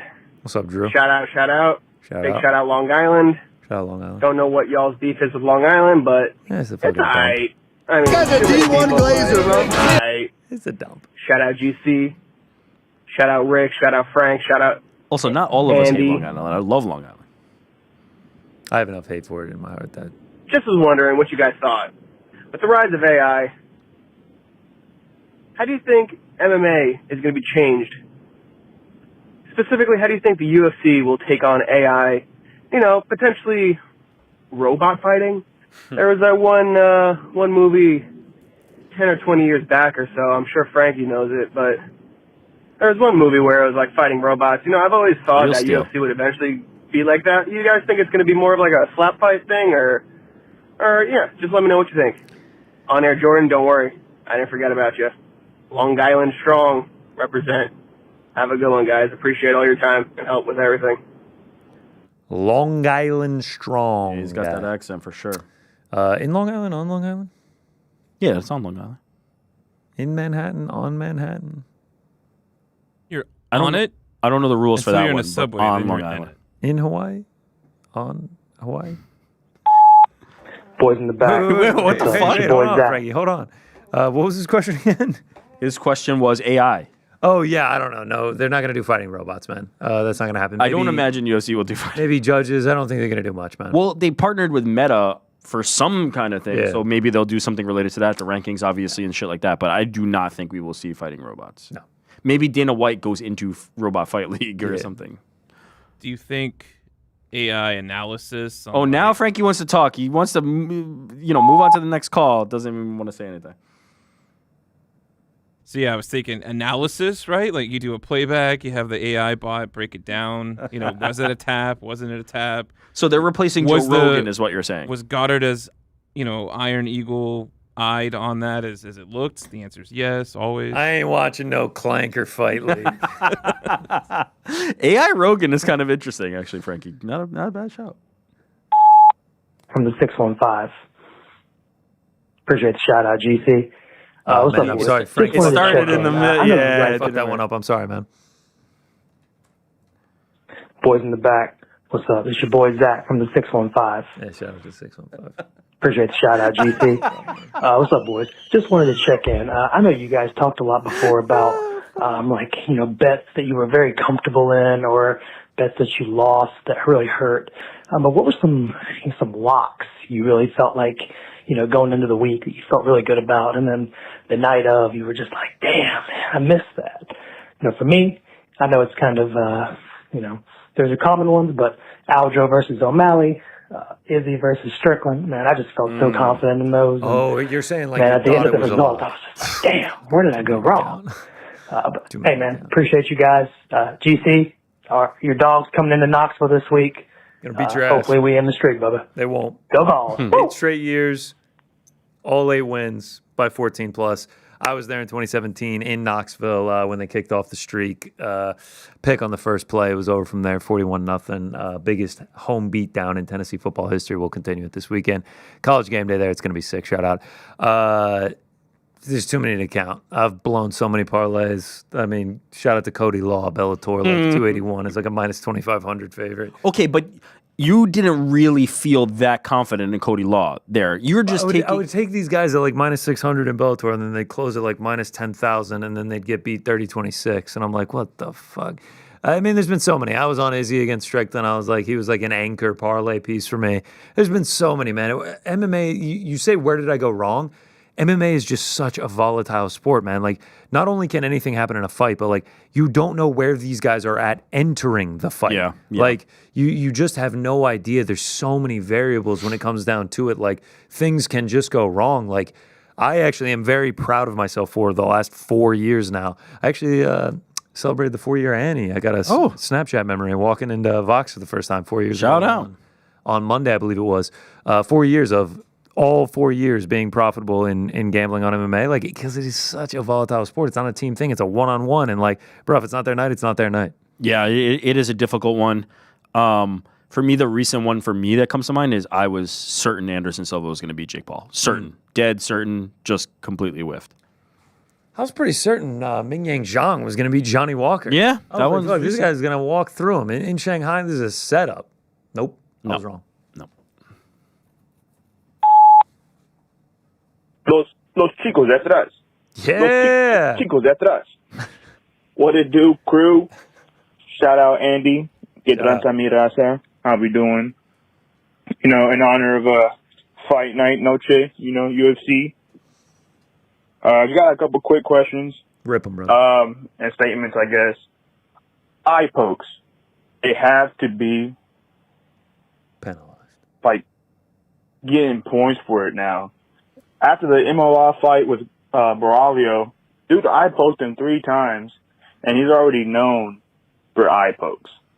Like, after the first, warning, as soon as he extends his hand out with his hand, his fingers out, the point should be taken from there. Clearly, they're not listening. It should be enforced more. And the refs are there to take care of the fighters. Someone's going to lose their eyes, just like Bisping. That, and another thing, if you guys were to match make lightweight and welterweight, how would you guys do it? Because it seems like there's kind of a logjam there now. They're getting middleweight figured out now. But how would you guys do lightweight and welterweight? Thank you guys. Appreciate the show. You guys keep on doing what you're doing. Love you guys. Bye. My man, appreciate the call. Yeah, in terms of the eye poke, once it gets to 2, I'm with you. Like it's the foul other than nut shots that like can happen like accidentally. But like, yeah, if you do it twice, man, then like you're extending with the fingers out. You're bound to do it again. And even if it's accidental, it impacts the fight in a major way, especially if the vision is blurred. Obviously, you don't have to be as extreme as like Bilal and Leon, where it's like really significant. But like even, just a graze of the eye is really changing the outcome of the fight. So I agree. Like there's a certain point. Lightweight, yeah, I don't even fucking know anymore. It's all shaken up, and nobody seems to be like, when the fuck is Paddy Pimblett gonna fight? Okay, when's Justin Gaethje gonna fight? Yeah, when's like Dan Hooker what's gonna going on? fight? Nobody seems to be like in it. I think at one point we're just gonna get a barrage of announcements. The only one I really know is, let's do Gamrot versus BSD. That sounds great. I love that they're both down for that. Welterweight, book Shavkat. I know he's injured, man, but we need to get him on the books. Bookie and Gary. We got fucking Sean Brady. We got Leon and Carlos. Do Brady versus Gary. Yes, book it, man. Kamaru versus Shavkat. Bilal versus Shavkat? Down. Shavkat versus anybody, I'm down. How about Michael Morales sitting at 7? He got a mix too. Book him. Yeah. We just got to start booking tough. guys. We just need to see like at least a domino or 2 to fall. Everybody's kind of just waiting around. I don't love it. It felt like welterweight was the one where people were kind of moving. Now we're just sitting. Now we're just waiting. MJD6 says, I bet GC has never been to a UGA basketball game. You couldn't be more wrong. How would he think that? I went to the school for 3 years. I mean, I was born and raised in Stegman Coliseum. Come on. The sports fan that you are, it would be next to impossible for that to be true. Sat outside Stegman for like 6 hours to get a Kentucky ticket. Come on. How do you say boys in the back in Spanish? I think he said los chicos en la detrás. De atrás. De atrás. Yeah. Shout out. And then Brett says, Frank, you better make sure Big GC takes Southern Miss, not Mississippi State. ¿Cómo se dice shout out in español? Come on, man. You think I'm a newbie here? Of course I'm taking Southern Miss. Shout out to Brett Favre. Bring back. Ay, Dios mío. MJD6 says, go Gators. Oh, yeah, man. Sick win last weekend. Oh, wait. You lost to USF. Sick, man. Yo, boys in the back. It's Jimmer. Jim! I just wanted to give a shout out this week to my little brother Mason. Shout out to Mason. He's playing in a soccer tournament this weekend up in Tahoe. Oh, shout out to Tahoe. He's lately been feeling like he isn't really getting the recognition because he plays right back on the team, plays defender. And in soccer, oftentimes as a defender, you get all of the blame when things go wrong and none of the credit when things are going right. So it kind of reminded me of you guys. I know that you guys are all the people that people point fingers at when things go wrong, but what are some of the little things that you guys do that maybe go unrecognized? This question extends to Jordan and Andy as well. I feel like sometimes in your guys' roles, you guys don't get the same recognition that AH gets, but you guys deserve it. So anyways, love you guys. Cheers. Thank you for the call, man. We appreciate you listening and appreciate the kind words. Yeah, I mean, it's just part of the job. Like the things that go unrecognized, it's just things behind the scenes. We don't need to be recognized for them. It's just part of the job description. Yeah, nobody's going to go out of their way now to be like, well, I actually do this and that. But there are many moments like that. Yeah, other than Frank. Other than fucking Frank, my God. Who's a glory hound. But there are many moments like that, like as just one example, during the show where we had to go on late, like Andy jumped to action, got us on air and made the show run for that one. There's tons of examples like that, and everybody behind the scenes contributes in a major way. We're a very small team. GC said something super prescient earlier and something that I that really stuck with me. This guy's a D1 Glazer, He bro. was talking about how we're a small team, so like if you're not doing your job, it's pretty obvious, right? Like there's not a lot of people that are gonna, catch that. But we as a small team do a great job of doing that. The AH show is one of the best shows out there, in my opinion, as is this show, as is The Crack. I feel like we do a really good job as a team, and we're small but mighty. So anytime somebody needs somebody else to step up, we have a tendency to do that. But I'm very proud of this team. I'm very proud of what we're able to produce. Hopefully you guys like what we're producing. It seems like you do. So, I don't think, there's a laundry list of those things, but it doesn't help anybody to do that. Just shout out to everybody who works on the show. And there's tons of people behind the scenes too. It's not just this immediate control room. There's lots of people who work on this from the engineering side, from the encoding side, from the promotion side, from the sales side. There's a lot of people that do go into this. Our immediate production team is pretty small, but everybody here pulls their weight. And so I'm very proud of that. Well said. What up? Long-time listener, long-time caller. It's me, Dapper Don. Our guy. Proud to announce that Donnie. the PFL has announced the signing of the hottest prospect in MMA. Light heavyweight contender? Nope. Welterweight contender? Nope. Middleweight contender Brian Battle to an exclusive multi-year contract. Battle will make his PFL debut in 2026. He's a 9-fight UFC veteran, the 29th Ultimate Fighter season middleweight champion. Battle has not tasted defeat since 2022 and owns many impressive victories, including coming off one in dirty boxing. So we are excited to see how he matches up with Pacella Vancinas, Fabian Edwards, and many others in the PFL's ever-growing middleweight division. And now, this week's, excuse me, got so much to talk about.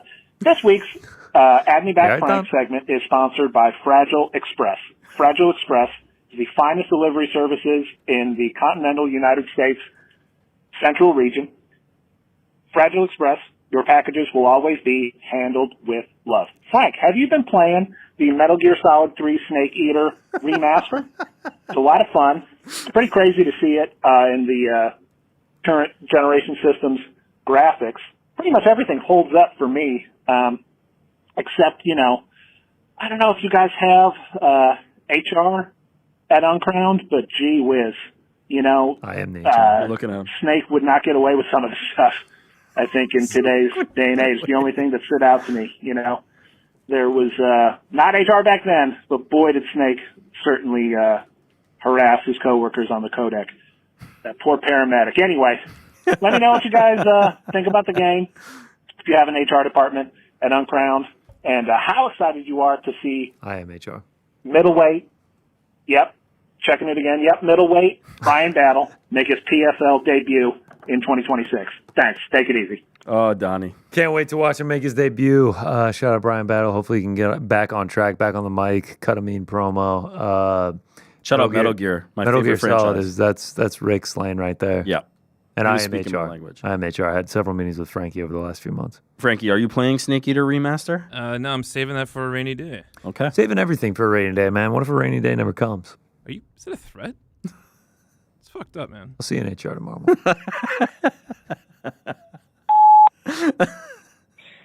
Hey, boys in the back. It's Lucas from Buffalo. What's up, Lucas? Hey, shout out Fred Jackson. Oh, shout out to Fred Jackson. I just finished listening to the Ariel show from yesterday, and I wanted to bring up something that Frank said. I have a complaint. Frank said only guys eat flats and girls eat drums from Buffalo. Yeah, that was controversial. And I just wanted to say the people of Buffalo get enough bad PR from people who get too drunk at Bills games. And now you're trying to make the people of Buffalo all sound like sexist. How dare you? Agreed. Listen to the aggression in this guy. For real. How dare you? I love the vocal fry at the end. That's how he ended? That's it, I guess. All joking aside, so Yes. I said that on the air yesterday. You did. I looked down at my phone. Yep. My wife messaged me, said you got it backwards. Mm. I'm like, oh shit. Can you confirm this with mom? She was like, nah, you hung yourself out to dry on this one. I'm like, shit. I go to the chat. Someone's like, yo, I'm from Buffalo. You got this wrong. Didn't say if I got it wrong, like it doesn't exist, or if I got them backwards. So last night at dinner, I bring it up, tail in between my legs. I'm like, how much trouble on my end? She's like, well, I don't really recall what she said, but yeah, I think you got it wrong. I'm like, you know what? So I called mom, speakerphone. She's in Vegas having a good time. She set the record straight. The flats are for the ladies. The drumsticks are for the men. I was wrong. The association with male and female preferences is an old myth or joke. I mean, I confirmed it. She's like, yeah, we had this conversation. Yes, I said things that were similar to that. No, you misrepresented me on the show. Wow. And I might need to stay at your place, Connor. 9 a.m. 9 a.m. at HR. 9 a.m. HR. We'll see you then. She took it to you, huh? She said you misrepresented They don't me. fuck around. I'm telling you, these people from Buffalo, they don't fuck around. I tried to make one joke about the Cowboys Buffalo Super Bowl thing in the early 90s. Woo! It wasn't good. Yeah. Last one. Hey boys in the back, Sammy calling from Sweden. Shout out, Sammy. I have a question this week. Just want to say a big thank you to you guys and the show for giving us fans a platform to ask questions and to be involved in the show. It's helped me deeply with my confidence in asking questions, thinking of a better question and putting it forward, whether it's through super chats or leaving a voicemail. So I'd just like to thank you once again. It's helped me deeply. I didn't get the grades that maybe I should have got at school. Didn't get support in primary school. I think it's called elementary school in the US. But so that's why sometimes I struggle with grammar or spelling. Yeah, but just thank you once again. I'm really happy to be part. My man. Take care. Have a great show, guys. Thank you, Sammy. My God. Yeah. The absolute man. I really Shout out. appreciate you. Always see you in the comments, Sammy. Thank you for rolling. Thank you for all the super chats. You're the man, brother. Yep. How many more voicemails we have, Frankie? How many in total, or how many left? How many left? That was the last one. Shout out to Sammy to end us. That was he absolutely nailed it. Any super chats? Super chats. They're extra super today. What makes them extra super? Do we think Crawford retires if he wins? It's possible. Might. He's about to turn 38 in like 3 weeks. I don't think for somebody like Crawford, like kind of like somebody like Mayweather, you don't really have to retire, right? Like you're just kind of, you could just be there and not take a fight against anybody. They can take your belts away, but he's already, if he wins on Saturday, he's already undisputed in 3 different weight classes. Like there's not really much you have left to accomplish. So I wouldn't be surprised if he walks away, but I don't think he needs to make some kind of like formal announcement. He can just kind of like wait there until there's a big opportunity ahead of him, like an Ilia Topuria fight or something like that. Wouldn't be surprised though. If he's just like, dude, I fucking did everything in boxing. I got Canelo's name on my resume now. Undisputed 3 weight classes. See you later. New York Rick, I bet you $100 to any charity of your choice that Diego Lopez will Woo! beat Silva. Nathan Garcia. We're on. All right. Nathan Garcia just made an official bet. $10 super chat, and he'll bet $100. We're on. Diego Lopez beats John Silva. If I win, 100 to a charity. If you win, 100 to your charity. We're on. I love it. Let's go. Frankie, any thoughts Getting on John Silva at even odds? I mean, it's a pretty good deal for me. Of course, man. Sorry, Frankie. You know what? Any Sorry about that. Frankie, any thoughts on the new Deftones album? What I've heard, I've liked. I have not been able to really spend time with it, but the production sounds amazing compared to especially some of their older stuff. So I'll keep checking it out. What's up, gang? 6'7" is a phrase from rapper Skrilla's song Doot Doot. Even though GC picking against the brother Terence Crawford, he can come to their family barbecue or the. Oh yeah, family shout barbecue. out. Appreciate that. Appreciate the invite, Josh. Officially invited to shout out to Doot Doot as well. 6'7", bro. Benny Avita, can't believe GC is a Karen defender. Shake my head. My head. You didn't understand it, Benny. I'm not a Karen defender. I think we all agree she is a Karen. The dad is not as innocent as he's made out to be. He's going on news shows as a hero. He's being paraded around as a hero. I didn't see a hero. I saw a guilty man. I think Benny anticipated you saying something like this because he clapped back. Playground rules, finders, keepers, losers, weepers. Okay. I like I'll remember that, Benny. Frank reading Shake My Head, My Head. That was great. I'll remember Look, that. You write it, I read it. That was That's great. the rule. Oh, we know. GC changed my mind on the Phillies Karen. Unreal. I'm telling you, man. Look into it. Look into it. Love the show, boys. I agree with GC's breakdown. And for that, 107. I'm going to take a rip of the Benjamin. Shout out, everyone. By agreeing with me, you earned it. Yeah, she's a Karen. But the dad's up to something. The dad's up to something. I think you convinced me as well. If you don't get chills when he gives that performative fake hug, and then the good, I will say that was a bit much. Like, who reacts like that, man? Come on, chill out. Shout out to everyone. Much love from the UK. Hey, shout out to you, Zombie Slayer. Rick, rank the Metal Gear Solid games. Ooh. I think you should start with the MSX ones. What's MS? Oh, wait, what? MSX, like the original platform that Metal Gear was on. Oh, is that like the original Metal Gear, not Solid? Yes, sir. My knowledge kind of starts with Solid, if I'm being honest. Solid choice. I like... Okay, so here's the thing. I stop after 4. 4 is the last one I played, because that's when I stopped playing video games. 2 is the most significant to me.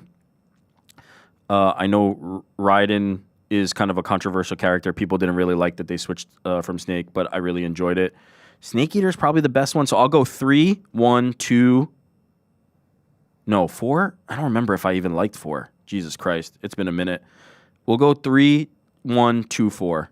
But yeah, they're all fucking fantastic. They really are great games. I gotta get back into it, but I don't have a PlayStation, and maybe I can find like a ROM or something. But love Metal Gear Solid. In fact, my car is named Solid Snake. So shout out to Metal Gear Solid. All right, so I said that I'll read them as they are shown. Mm-hmm. This one takes a little bit of deciphering. I think it's in another language. Mm-hmm. We can go ahead and show it, but I believe it says, "Oh, what's up, boys in the back? Big fan of the show. What do you think of the luchador mask for UFC Noche?" All right, so what they're actually asking, I think, is whether or not you guys are going to wear luchador masks. Yeah. Guys, I mean... And it also hopes that you're having a beautiful day. Wasn't a bad guess, though, right? We could have let Connor rate it different. Connor, take it away. Yeah, show us. En español, por favor. Lindo dia. So like someday, and you like a lot. This No, what? show. I can't hear it. Yeah, wait, speak up for the guys in the back. Are you going to wear the luchador mask? Okay. So what is aguas? Isn't that water? Aguas is waters. So yeah, so like water. What's up? Men? What's up? It's phonetic. Oh, so like what's up? Boys in the back. Love the show. Espero que tengan un lindo día. No, that definitely doesn't mean love the show. He does say, me gustan mucho este show. I skipped the dia part. So really something like about the day. Yeah. They hope that you have a beautiful day. Oh, espero que... Espero que... Huge fucking fan of the show. Lindo is beautiful? yes. Okay, Pretty. so hopefully you have a beautiful day. Okay, yeah. No, I won't be wearing the luchador mask. Thank you for the $5, though, True Dapper. I actually could kind of track that. I got like half of it. of it. I have been learning about tener plus K, like been learning about aber to start using the past with the auto and everything like that. Starts getting really hard from here, huh? We're going along, yeah. We're coming along. But I hope we never get to the suhentivo. That in high school tripped me up every day. I'm just gonna keep grinding away. One day, I will be hosting Los Hombres de la Atrás. Shut up. Shut up. It's tough. Anything else? That was it. All right. Couldn't get any more super with those super chats. Why is that exactly? They're Two fucking people- great, man. Keep sending them in. We love reading them. We love answering them. They are super chats. Important note. The voicemail numbers are going down a little bit. Oh, we got to start. I mean, I think we need to start advertising them more. You gotta call us. trying to do. 415 sup BITB. There it is. I mean, call. we obviously we love the usuals. We love the regs. Shout out to Don Davis, Brett from Nebraska, obviously, Sammy, Brett's a legend. all the regulars. Daniel has become a regular now. Give us a call. Also, like Any time of the day. Not a lot of you can call anytime and leave that message. Not a lot of mailman calling in anymore. Yeah, I feel the like they've mailman kind of like is called our really bluff. low. They're like, you Yeah. guys aren't serious about this mailman fight league. Need some merch. Boxing Devo T in the chat asks if Chris Cross is also from Atlanta. Yeah, he is. TLC also from Atlanta. Yeah. Isn't shout out. Chris Cross two people? The group? Yeah. Yes. Chris Cross. Yeah, TLC from the is- 90s, right? TLC is also a group. Do we have to stick with rap? I mean, what about Mastodon? Tender Love and Care? TLC. That was the Don't Go Chasing Waterfalls, right? Yes, it was. and Scrubs. Scrubs. Those are both before my time. Before my time. And then MJD is really trolling me on being a Florida fan. He wants me to shout out Creswell Hall in Athens, which is a dorm. So yeah, shout out to Creswell. I guess he went to UGA and is still a Florida fan, which is that's a weird one. Yeah, that's a little sacrilege. My dad was a Florida fan, so I grew up as one. So yeah, shout out, man. Shout out. Yes, Brumby. No, O House was my favorite dining hall though. So shout out. Yeah. All right. I think we did a lot today. I think we did a lot too. Noche UFC. Crawford in the books. Yeah, can't wait. Watch the Crack tomorrow. PT will be talking about Patty Donovan, Noche UFC. Canelo Crawford, the big weekend ahead, and then watch us on Saturday night right here, 9:45 Eastern, for the Canelo Crawford watch party. Until then, we'll see you later. Enjoy the fights this weekend.